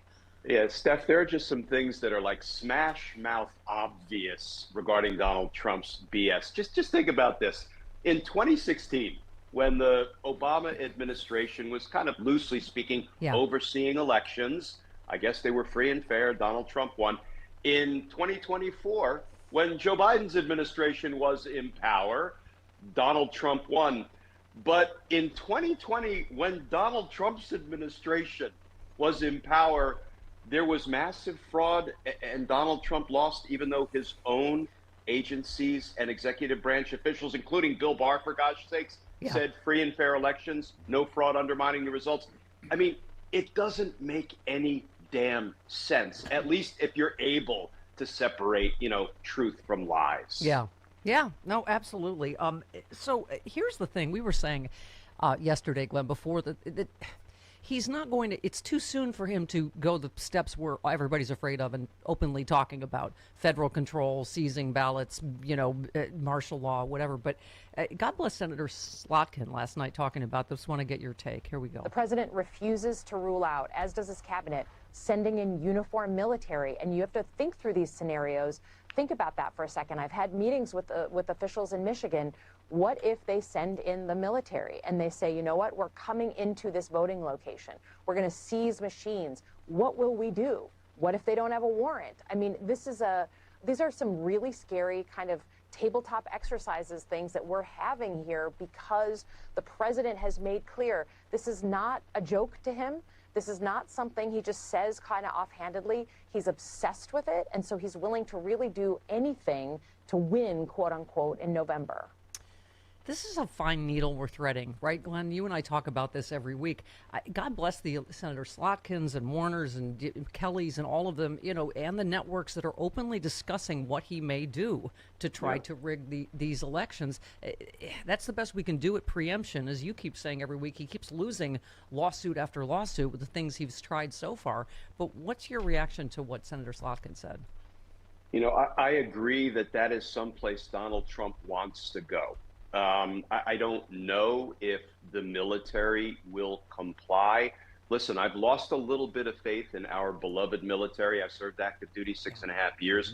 I was taught that we must disobey unlawful orders, and sending the military to the polls to seize ballot boxes or do anything really would be unlawful. It would be unconstitutional. It would be a gross abuse of presidential power. I think we need to be talking about this now and making sure that we send the message loud and clear. that the military has to obey its oath of office of Yeah. loyalty to the Constitution, not to the president. So I agree it's a concern. I agree Trump will want to go there. I don't think, Steph, he will be able to do anything that will stop the blue wave that's coming. I really don't. Yeah, I agree. That's what I mean about the fine needle we're threading is you want a superpower turnout, not depress it by going, oh, he's not going to let it happen anyway. It doesn't matter. But can I just say to your point about the military, I just happened to see the video of this low flyby. Was it at Virginia Beach? Pensacola, I think. In Florida. Yeah. I mean, I didn't know what it looked like till I saw it. These people are terrified. And as Mike said on X, this Top Gun should get Pete Kegbreath fired. Someone could have been hurt or killed by the high-speed, low-altitude jet wash kicked up in the Blue Angels flyover. I mean, that and flying by Kid Rock, and all Hegseth can say is, oh, carry on, Patriots. I mean, this is such fake macho bull going on right now with the testosterone and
56 minutes after the hour, proving once again that we just cannot have nice things in Trump's America. I've never been to a WNBA game. I don't really follow it. I saw a video of Sophie Cunningham on my Instagram feed. I'm like, wow, she's hot. Wow. And she seems, Hot you know, cha-cha. yeah, like a, you know, great. She and Caitlin Clark have cute, they're amazing basketball players. They have a cute friendship. And then this, Chris, what was your impression of people on social media? She's okay, thank you. That's what I hear too. That's people on social media. That is social media. Okay. She's because she got called MAGA Barbie. She said she's not. She's middle of the road. But sadly, she is anti-trans. First of all, she's anti-trans women in sports. There are no trans women in her entire league. Like, it's just such a fictional problem. And I am just future wife. You are off the list. She pointed directly at that Leah swimmer girl. Yes, Yeah. all the wrong people like her, like Caroline Levitt now. Men should not be playing in women's sports. It's completely ludicrous that anyone could support that. It's even more ludicrous that you do have Sophia Cunningham, a female athlete herself, very accomplished in her own right, coming forth and speaking that truth that men shouldn't play in women's sports. We want to protect women and girls, and the backlash she is receiving from Democrats and left-wing figures across the country is astonishing. They are clearly very out of touch with the American public on this issue, which again is an 80-20 issue. It's common sense. It's rooted in basic biological fact that men should not be competing against women on playing fields across the country. Shut up! Oh, shut up! Shut up! You know what? I can only imagine how devastated a 20-year-old straight girl is that she's off my future wife list now. But whatever. Fridays with Frangela next.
It's the Stephanie Miller Show.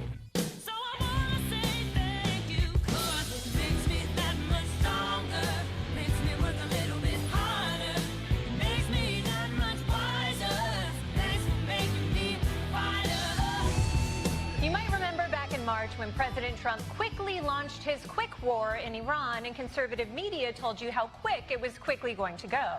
We've already knocked out so much of their capability. It looks like this is just a wrap-up mission at this point. I don't see how this thing can continue much longer. The war may be over right now. I just left the president today. It was a great interview. I said to him, Mr. President, you keep talking about the war like was. I said, is it over? He said, it's over. That was 5 months ago, so by now the end must surely be in sight. Tonight, no end in sight in the war against Iran. Mr. President, there are no signs that Iran is ready to stop fighting. So what is the plan? Is the plan to just keep bombing until they give up? There are no signs. What, do you know something that I don't know? Well, they continue to attack our allies and You kill don't know Americans. what, you don't know anything. So What- talks are you know still something that I possible, don't know? Do you know something I don't know? My God, this guy's cranky. Get him to a cabinet meeting so he can take a nap. I've decided that's the technique I'm going to use on you. What? Just when I'm saying anything. You know something I don't know? Oh, really? Do you know something I don't know? What do you know? Okay. Oh, see how much show prep you get after that. Something I don't know. There goes your sound bites. Like talking to yourself for 3 hours.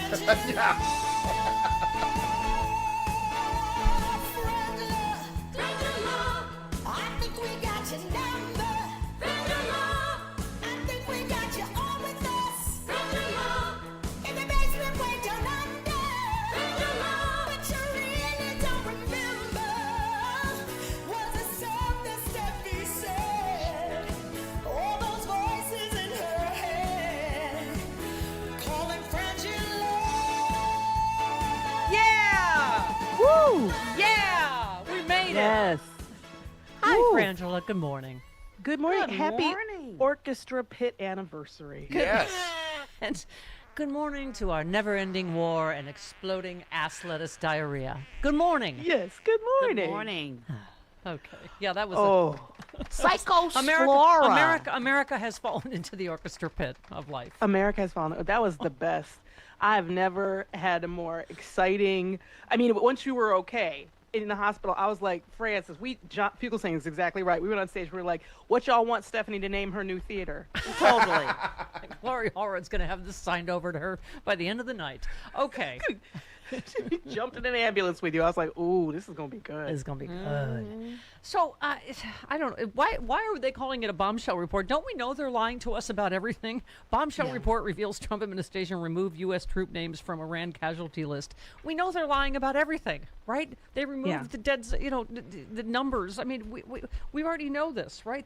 According to the Times, citing several anonymous U.S. officials, the department also withheld information about 3 Iranian strikes in Jordan last week that left dozens of U.S. service members hurt and damaged multiple helicopters. One retired general said the administration seems to have a real hard time being honest about what's going on, not just about casualties, about the war in general. Their unwillingness or their downplaying troop deaths suggests an unwillingness or inability to aggressively learn from mistakes. They're just doubling and tripling down on everything. Disastrous Iran war, tariffs, you name it, right? And saying, give us $95 billion right now to continue it. Yeah. This war that's over but not over, that is happening but isn't happening. That you haven't spent the money we already gave you.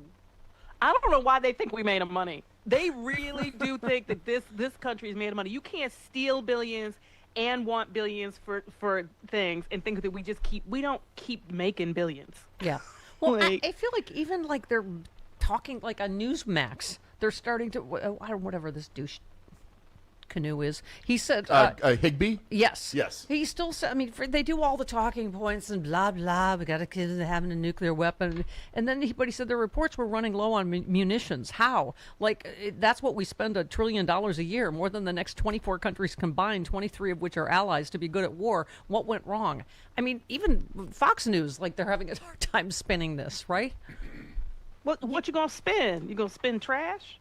Because let me tell you something, you can put trash in that salad spinner all you want. It's still going to be trash when you open the top.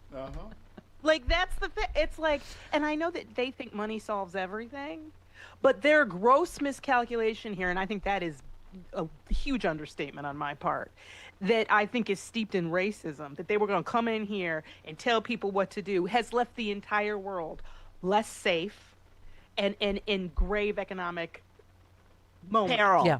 Yes, thank you. We are in economic peril. And to your original point, Stephanie, this is an administration that cooks every number.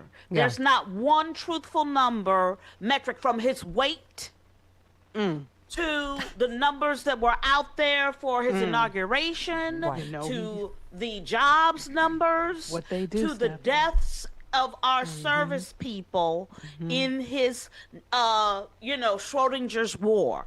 Right. It's the and most, so now they're trying to explain why we're apparently fighting to keep Iran from having a nuclear weapon, which they didn't have because, remember the deal, but the black guy did it so that he had to get rid of that deal that was already working and the strait was open. And now the Saudi Arabian deal, which he appears to have blown up himself because he is the worst deal maker that has ever lived. So the White House Press Secretary Caroline Leavitt was peppered with questions about the agreement Trump forged with Saudi Arabia that opens the door to uranium enrichment there. She was unable to answer most of them. She was asked, will Saudi Arabia be exempt from international inspections as part of this deal? I don't want to comment on the specifics of the deal. Yeah, why would you? That's crazy. That's crazy. The Saudi government has said they wouldn't consider entering into the Abraham Accords unless and until there's a Palestinian state. What makes you think they're going to change their minds? I won't get ahead of the president's conversations. This is something he feels very strongly about. Is that an answer? I don't think so. I don't know. And then, why does Saudi Arabia get a civilian nuclear deal, but Iran doesn't get a civilian nuclear deal? Leavitt responded by ignoring the content of the question, instead reading a pre-written statement about how it will benefit American companies. It doesn't benefit anyone ever but Trump and his family. That's who it benefits, right? That's right. I guarantee you the little offspring right now are making a nuclear power company. Watch right now. Can I just ask someone who's watching Caroline's baby? I was really happy when she had that baby because I thought we were going to be rid of her for a good 6 months, maybe 8. But was it even a weekend? Like, Yeah. I'm just like, why That do we does gotta not hear seem like her? a very good trad wife. Not at all. Yeah, and now I think she's spatting with Donald Trump now. She said at a briefing that President Trump's patience with Senate Majority Leader John Thune is wearing thin because of the blah blah Save Act something. Let's see, so just in a response to the White House, he said that they should get on the phone instead of pointing fingers. So fight, big bag of rats. Thune is fighting with Caroline Leavitt in the White House. And they don't have the votes. They're not going to pass the SAVE Act. And he just, oh my God, it's like Walter the dog at this point. It's just, wow, wow, wow, SAVE Act. He is such a child. What do you know something you know? I cannot with him. I think we have to inject that in every conversation. Do you know something I don't know? It's like, what is wrong with you? I am not an ABC News reporter. You cannot do that with me. You are an adult. It's just the most ridiculous. It's like, I'm telling you something. This is the death of comedy because I can't satirize that. I know. I can't. How can I go further? Talking about a war. That is what it's reduced to. A war. Right. And you used to do that to other kids when you were like 8. I remember when you but what am I? No, we are in the waiting for government presidency. It is so crazy. Yeah. You guys you're like, we're improv artists, but we're out. We can't. There's. I mean, you can't yes and that. No. They're like, giant, no, but. Nope. A giant, super extra large carpet square. Let's get this man a juice box and a nap. What are we doing? It's right. It's the Veruca Salt's presidency. I want my Cutter bribe jet. I want it now. It's my jet. Okay. And you want to share it. Okay. All right. So Senator Raphael Warnock had some thoughts I wanted to share. Here we go. There is no question that the Trump-Vance administration is a white supremacist regime that is trying to foist its dark and divisive vision of our country onto the American experiment. Yeah, and by the way, Don Lemon said the same thing you guys say every week. Just spare me with the price of eggs. You know. I mean, yeah. Because these people, there was a survey yesterday that, like, that percentage, what is it, 37% or whatever of the country believes that the Iran war is worth the costs. And I'm like, wow, that's a lot coming from people who were upset about the price of eggs. Yeah.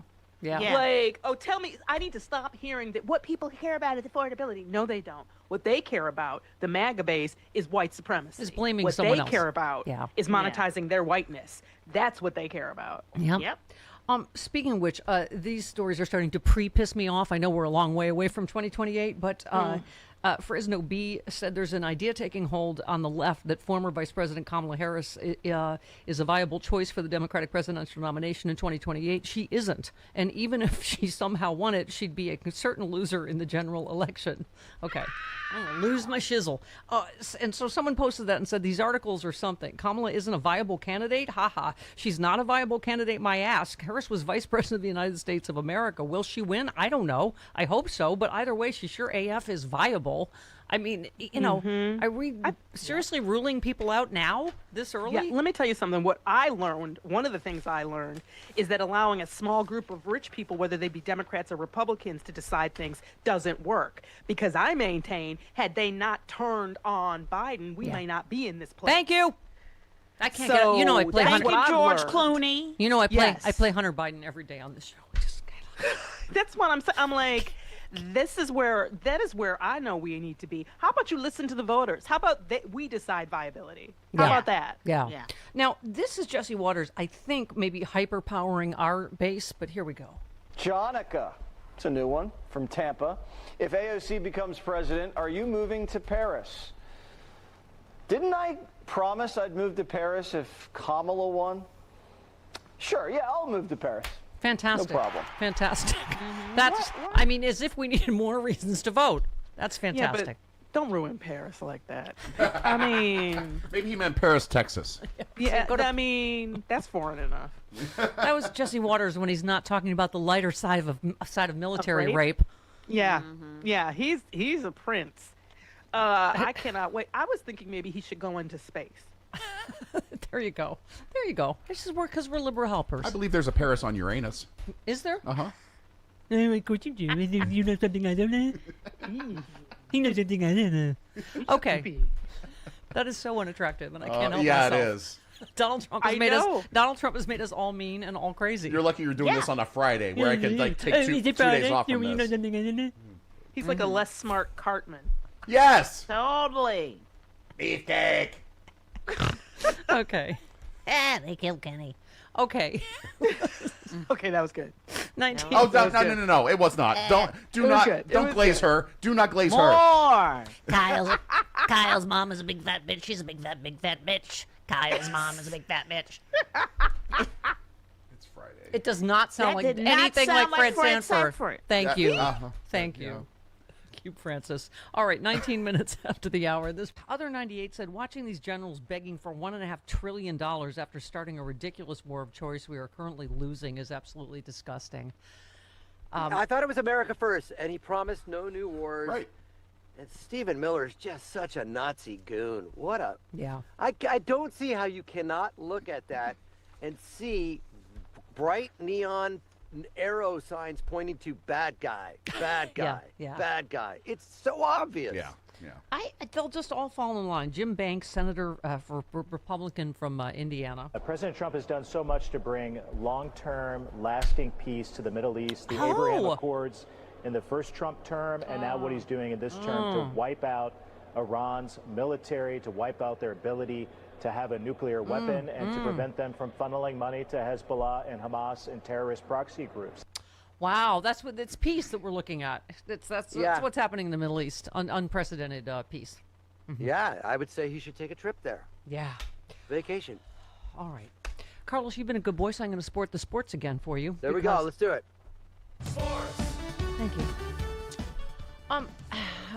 Someone posted, it's funny, Trump is out here bragging about how he was the only one that could bring a World Cup to America, but the selection was made when Obama was president in 2016. This was not the first World Cup America has hosted, 1994. Trump lies because no one ever checks him on his lies. Exactly. He loves to take credit for the successes of others. Someone said there is not a single piece of valor that Trump won't blatantly steal.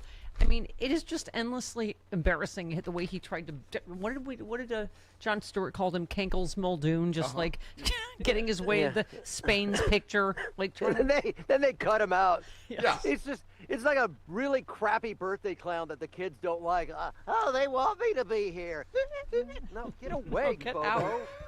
God, they hate you. Your magic tricks stunk, and you stink. Take a shower. Go away. Stop farting on our kids. Hey, I'm gonna make a balloon. And not to mention, he had just insulted Spain. First of all, we had that stupid red card cheating thing that was already, he already tried to ruin the World Cup, and then you're just like, oh my God, get them out of, let them have their moment. And he had just insulted Spain. Like, yeah, go ahead. Well, what's ironic now is they're saying that maybe he didn't even have anything to do with that red card, that FIFA did it on, but then he injected himself as if he did have something to do with it. Right, into everything. He And if you himself. did, the best outcome is that you cheated, which is what you usually do. If I don't get my way, we were talking about this off air about the 6,100 votes that were flagged in 2023 in New Jersey by Mikey Sherrill, and the DMV accidentally did it. 400 people voted. Oh my God, it's a travesty. Right. They First of flagged all, it. she found it. She announced it immediately. She's fixing it, making sure it never happens. But of course, they're going to use that to push the SAVE Act and go, oh, see. And when we play the phone call of a sitting U.S. president calling for 12,000 more votes, that doesn't even register. Yeah. But 400 people voting out of 6,000, out of 6.5 million. The Heritage found it. The conservative Heritage, they're ones that found, I don't know, 0.00001% of people vote, accident. And obviously it's an accident when it happens. It's not voted legally. They're not doing it on purpose. They assume that they have some sort of asylum which allows them to vote, but they can't. Right. By the by, can I just say, speaking of just immigration, etc., Chelsea says, can we talk about this? FBI Director Kash Patel personally told prosecutors to stop investigating the killing of Renee Good by ICE agents in Minneapolis. The New York Times reported he did it because the truth would contradict what the president had said happened. An FBI agent tried to open a civil rights investigation. She was told to reclassify it to protect the shooter. Instead, she refused and resigned. It's just... every day, Carlos, there is another just... I'm afraid no one's ever going to trust any part of the government again, right? They just lie and lie and lie. That's his. They have to go over the cliff with him. That's why J.D. Vance and Marco Rubio. I will not stop fighting this con man. And cut to, oh my God, Trump. How about this, reporter? Was there an agreement on election interference during your talk with the Chinese foreign minister, Marco Rubio? We didn't discuss the topic. Tennessee Holler said all the evidence you need that Trump's primetime speech was a giant hot air lie intended only to set up theft of the next election is right here in this clip. Like. And then they asked Trump, then why are you treating Xi so well now? Well, that was before. I think that was before. He's better now. I'm not going to say anything now. And the intelligence was that China didn't interfere, that they decided it wasn't worth it. Yeah.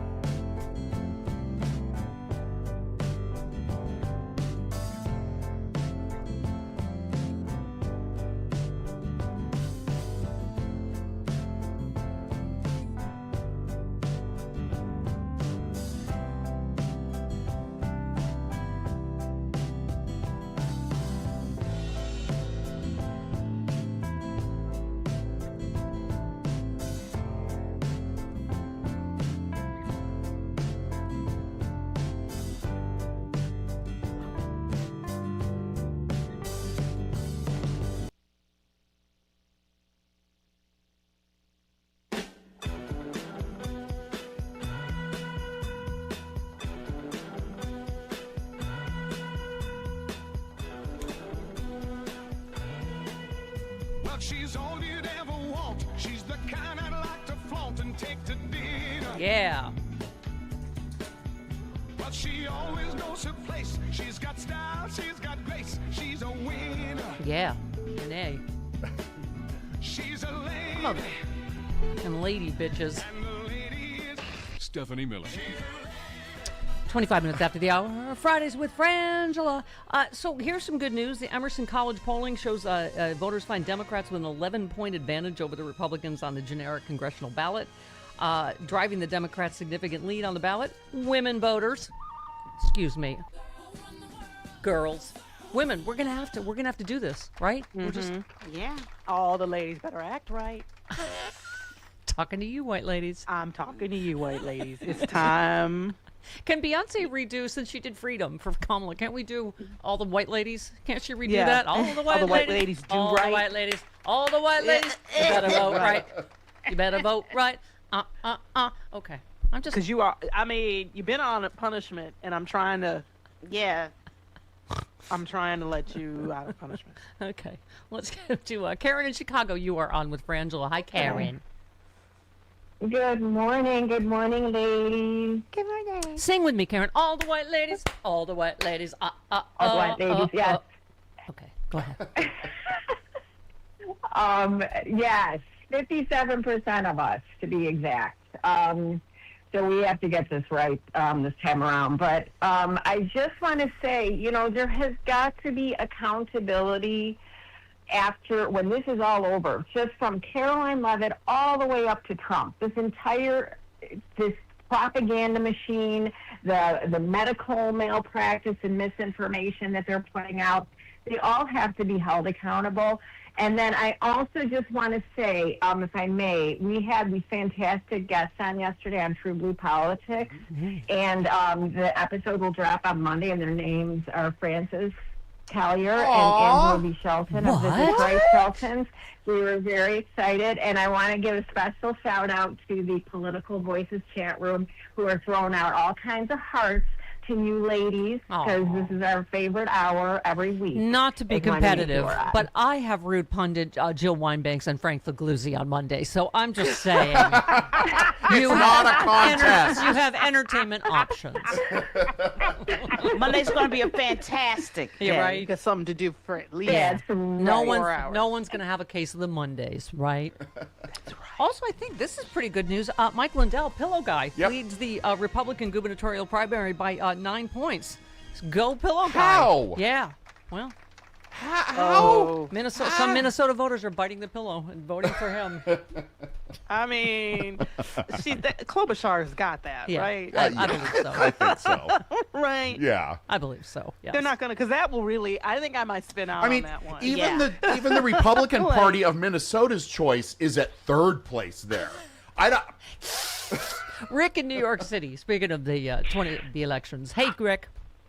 Hi, how you doing? Good. Can I say two things? Sure. Sure. Okay, first, United States of America is a racist piece of crap because they didn't want to vote for the lady with the collar. Yes. And we need to stop saying this more and more, like the Republicans said the lies all the time. We need to say, Kamala told you. Yeah. Kamala told you. Yep. Because we're not saying this enough. She told everybody. Yeah, Rick, And there they- is a piece of tape. We have played all of it here, French. There is a piece of tape for everything. She called absolutely everything that has That's happened. right. 100% she did. Yep. Y'all didn't want to listen. Yep. The black lady said it. Kamala was right t-shirts available now at stephaniemiller.com. Gling. Okay, more Fridays with Frangela next.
It is now the least cool thing in the world to be a Republican. It's not edgy, it's not interesting, it's not contrarian, it's not fun. It's just, you are a loser asshole who is sadistic. To be in MAGA, or be even a Republican at this point, you're just a sadist. Like, you are just a sadist. You are basically advertising to the world, I have a low IQ, I'm unintelligent, I'm a dip. That was so accurate. Not to mention boner killer. So accurate. That was just science. Yeah, pure science. Yes, it really was. Kyle Kalinsky, That's thank right. you. So I know we've all could express concerns about the midterms. I just thought this was, the headline has got to be kidding me. GOP officials pan Trump's claims of shocking new election threats. I go back and forth between being terrified, as we should, and making sure we're, doing everything we can, but also what's the thing you just handed me? They're like 0-17 on these like stupid things they keep trying through the courts. So 4 days after Trump declared that his administration uncovered shocking vulnerabilities in election infrastructure, dozens of state election officials met from around the country. More than a dozen election officials from both parties said Trump's address surfaced little new in terms of evidence. Several GOP officials even scoffed at the presentation. One Republican, it was as Colorado, said his text chain with a bipartisan group of colleagues was filled with a lot of laughing emojis and like, you got to be kidding me. That's all it was. A GOP official from a state Trump won 3 times. Also panned the speech, which included declassification of intelligence that Trump said posed an unprecedented election security nightmare with threats from China and Venezuela. Trump didn't mention the reports also made clear that neither country ever tampered with U.S. election results. It was old. I've already seen this stuff. It wasn't new to me. We've already had most of this information, said one official. We all know elections aren't rigged, but we have to keep our heads down and do our job, said one Republican official who requested anonymity because you can't say anything sane and be a Republican now, I guess. I'm shocked that Trump they haven't yet started having him just create documents. Create a document that says 1,000 dead people voted. Just write it on a page, and then please, your attention to this matter. Thank you for your attention to this matter, and then just hand it to people. You just gave me an idea. You know how we'll know? If Mitch McConnell votes in the midterms, we will know if dead people. Dead people. Have you heard he's on eternity leave? Excellent. Yeah, we're watching Trump send up like the stupid signal. It doesn't matter whether it's true or not. We watched people tear down the Capitol on January 6th based on a lie, and they knew it was a lie. Mm-hmm. Yeah. It doesn't matter. It doesn't matter whether it's true. It doesn't matter it's an excuse. if we've seen it. So, it's all an excuse to destroy the country because they want a white ethno state. Yeah. It's an excuse. And so, it's not, they don't need it to be true. This headline, McConnell's absence puts top GOP priorities in limbo. So you're even having some Republicans turn against him just because they need his vote. Like, they don't give a right about him. It's all about power. And it feels like an undercover mission for Frangela and Stephanie is what I think. I feel like we should get in. We can pose as healthcare workers. We need to get in there. We need to, because I think the wine will clue them in that we're not. Yeah. The wine IV drips. Standing at the door going, what's going on in there? You're like, is that Chardonnay in your IV drip? Yeah, so. I'm a medical professional. Which is hard to say with a whole IV bag of Chardonnay.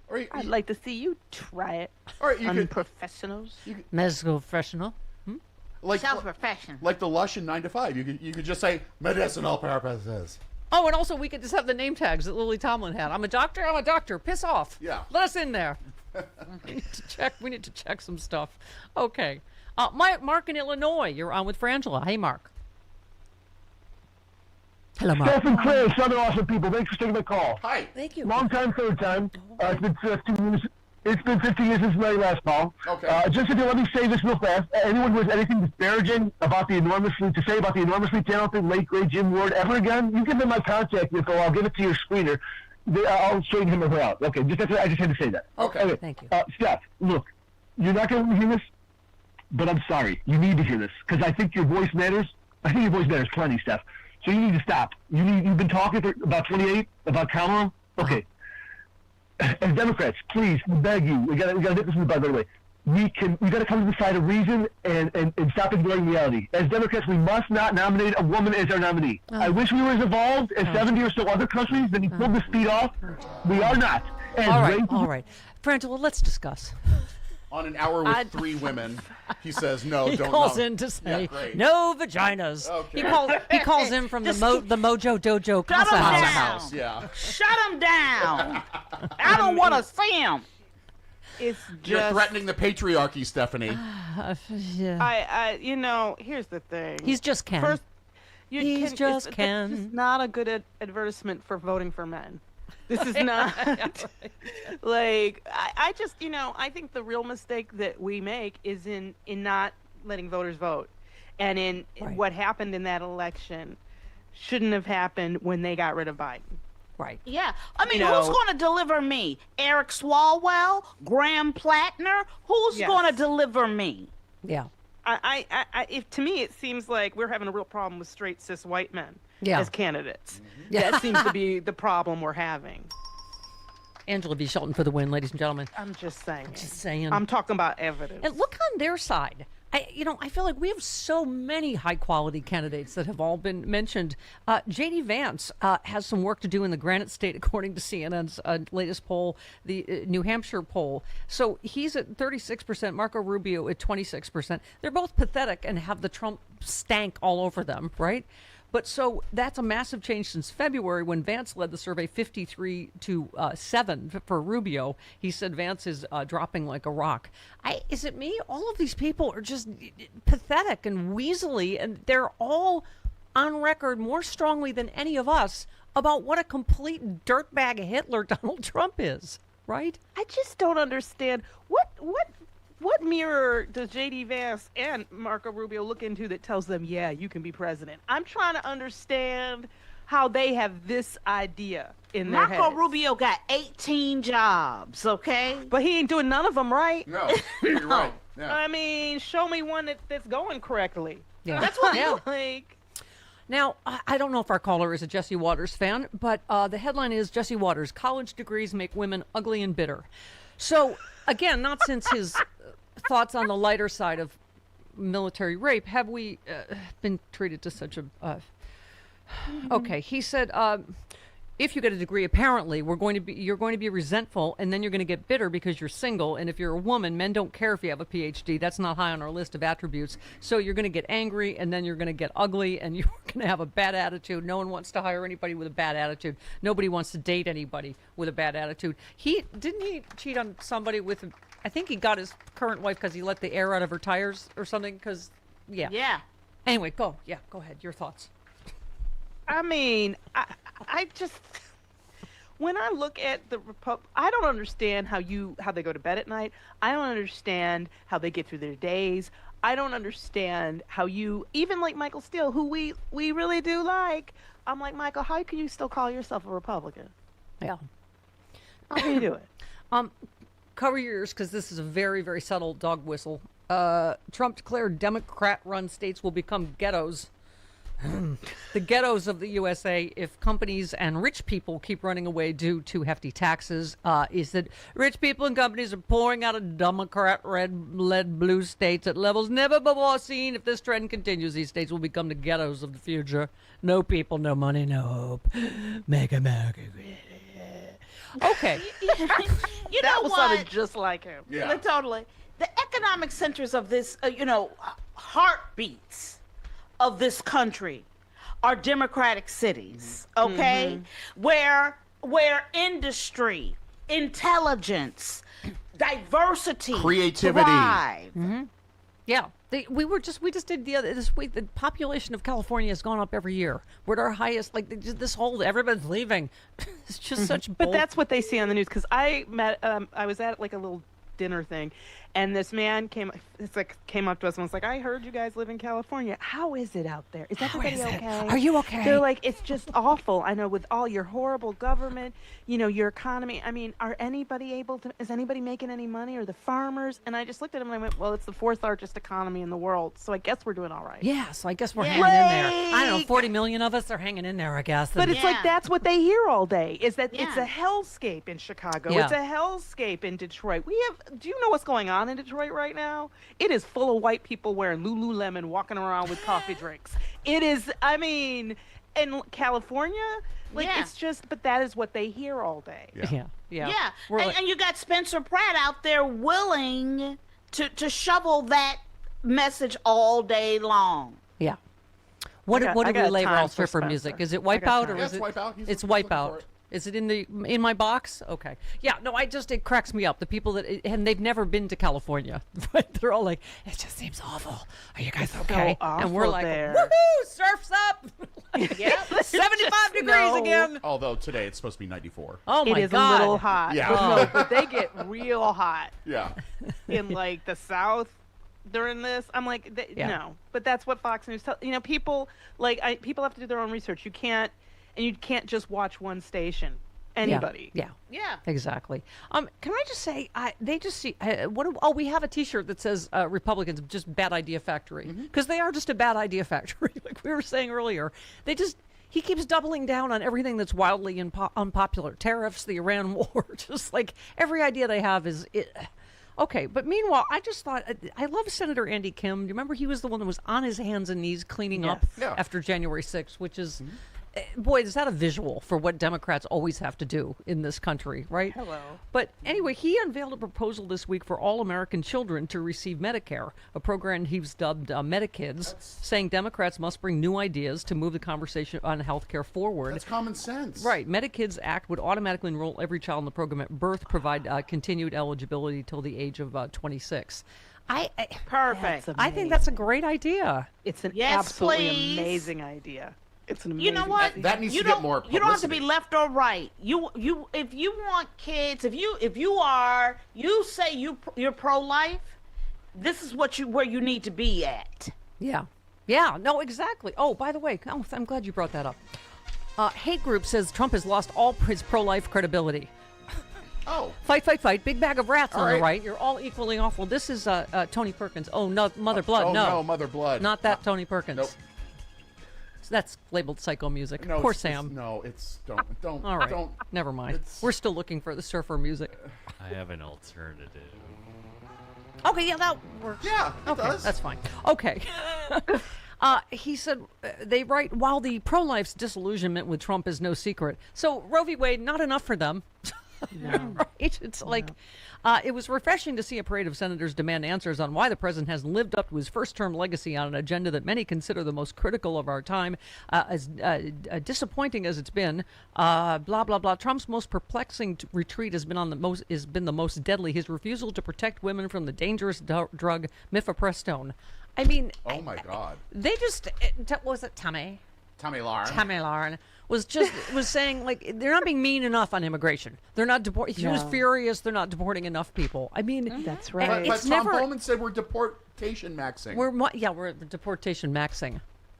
I- But it's never seriously? mean enough. It's never mean No, enough for the right in because this that's the country. thing about being a sadist. They don't hit a point of satisfaction That's ever. right. They That's have right. to keep going. As long as they are seeing brown and black people, Trump is failing. As long as they are seeing women, Why am I who have still some seeing sense of melanin? autonomy, Yeah. they're not doing a good enough job. Yeah. Yeah. That's it. Because that's what they voted for, not Yep. the price of eggs. Yeah. Oh, speaking of Tony Perkins, no Mother Blood. No, here's today's. Yes. Oh, okay. This would be in Kansas. This is what is the matter with Kansas. Were you wondering what's the matter with Kansas? Always. Here it is. Every time. Kansas priest arrested on child sex charges, because it's always Kansas. okay. Or The a priest. Kansas Bureau of Investigation has arrested a Catholic priest on charges related to child sexual abuse. He is from Wichita, was taken into custody, charged with 3 counts of aggravated indecent liberties with a child. He's accused of sexually abusing a 6-year-old child. Indecent liberties?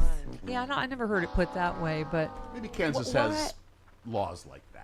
That is so. Why are we coming up with euphemisms for raping children? Like I don't exactly. Like why Yeah. are we trying to make it sound quaint and British? Yeah, it's like it drives me crazy when they talk about the Epstein, the women. I'm like, they're not women. They were children when they were raped. All right. I can't. I can't either. I stopped being able to. I'm all done. Yeah.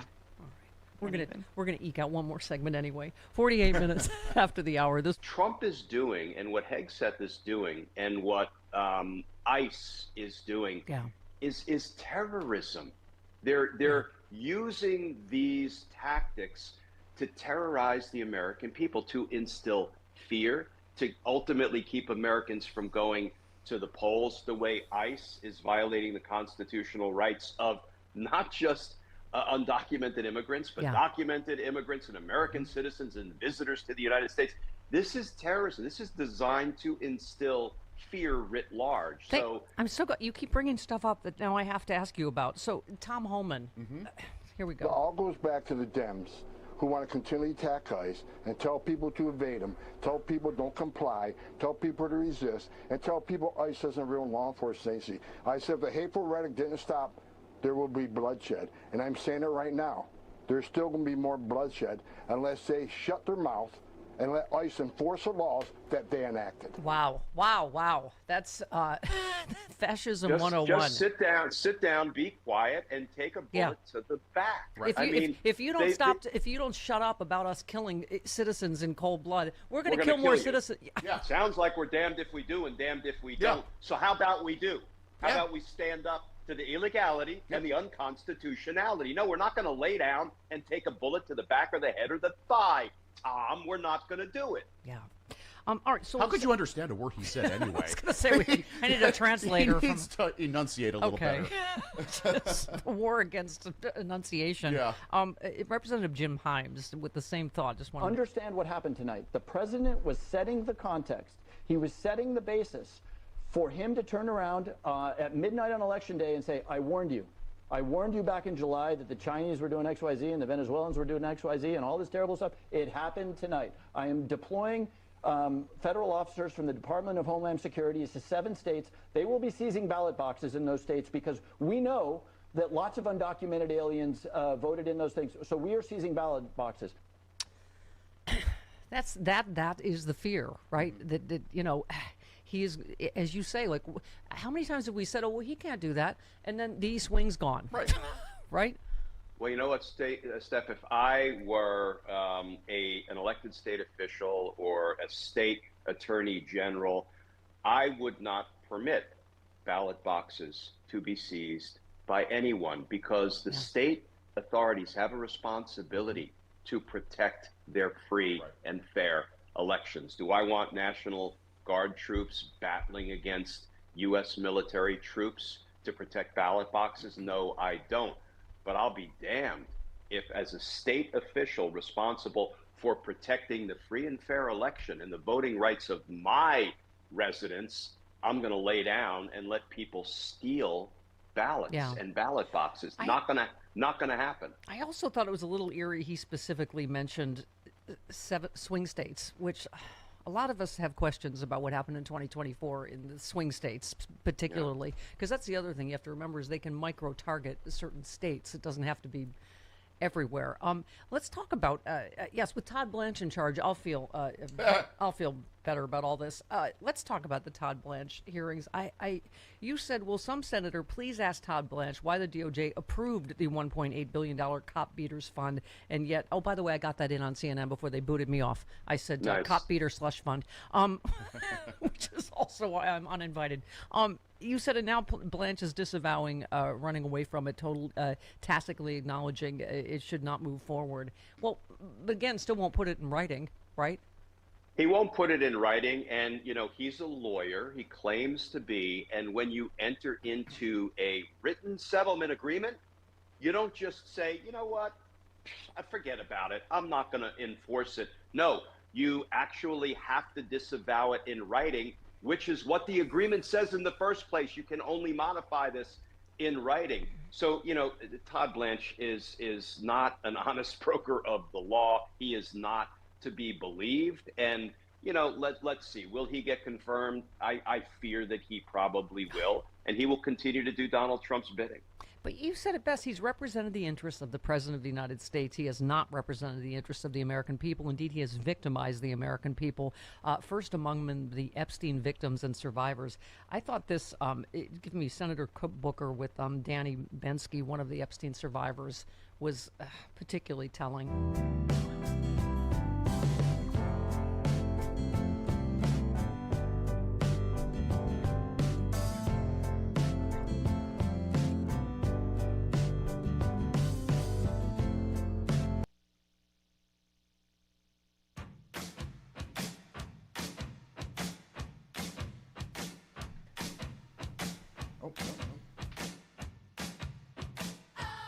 Steffi.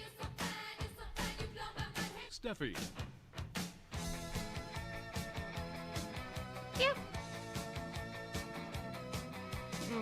Yes, it is the Stephanie Miller Show. Fridays with Frangela. Follow and subscribe to their YouTube channel. Get the final word. Something ain't right. Idiot of the week. Do it. Get all of it. They will also be on True Blue Politics on Monday. Monday, we will have Rude Pundit, Frank Figliuzzi, and Watergate prosecutor Jill Wine-Banks. Bam! That's right. Okay. And Political Voices Network. Check it out. Yeah. Great.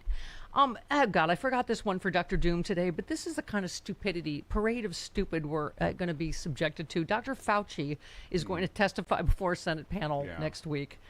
Right? Republican lawmakers have been long sought to question him. Peter Navarro, that noted crank, accused Fauci of playing God in regard to COVID. He said 1 million Americans died, millions worldwide. He needs to be held accountable. Oh, my God. I mean... Right? The guy trying to stop it. This falls completely at Trump's feet. We had provably the worst response to COVID of anyone in the world. I mean, well, absolutely. Did you not drink your bleach? I did not. I did not. And your ivermectin? You know, you didn't put some UV up your bootay? You did? Little bootay. Okay. I can't with these people. It is one thing to not take responsibility, but to try to lay it at the feet of Dr. Fauci. I know. Well, it's the same Blame as, the firemen. them wanting to kill Galileo because he was like, you know what? I don't think that we are at the center of the galaxy, of this solar system. You know what I mean? Anybody saying anything sane, it's like off with their heads. Yep. Because Yeah. it's not ignorant. Yeah. But they need an enemy. That's the only thing they know how to do is to have an enemy and yell and scream at them. So they're like, who haven't we yelled and screamed at yet this week? Yeah. Oh, I know, Dr. Fauci. Like, that's all it is. It's good to know we're not the ones taking crazy pills once again. 65% view Trump's D.C. makeover negatively. I mean, we're playing out our exploding diarrhea butthole for everything, right? Gas, groceries, etc. And this is what they're spending money on, and screwing it up and having us to pay more, right? It's not just the Iran war, Angela, like you said. It's this stupid thing, the redo now of the the ballroom, the triumphal arch, the redo of the already, effed up reflecting pool. The redo of the redo. Now we've drained it. Now they're talking They about put up a fence around it. It's and now ugly. it's set. It went from 5 million to 12 million to now it's at 17 million. Now they're talking about they want to take it apart altogether and get rid of it. Yeah. Oh, and trust this. He's going to try to tear down the White House.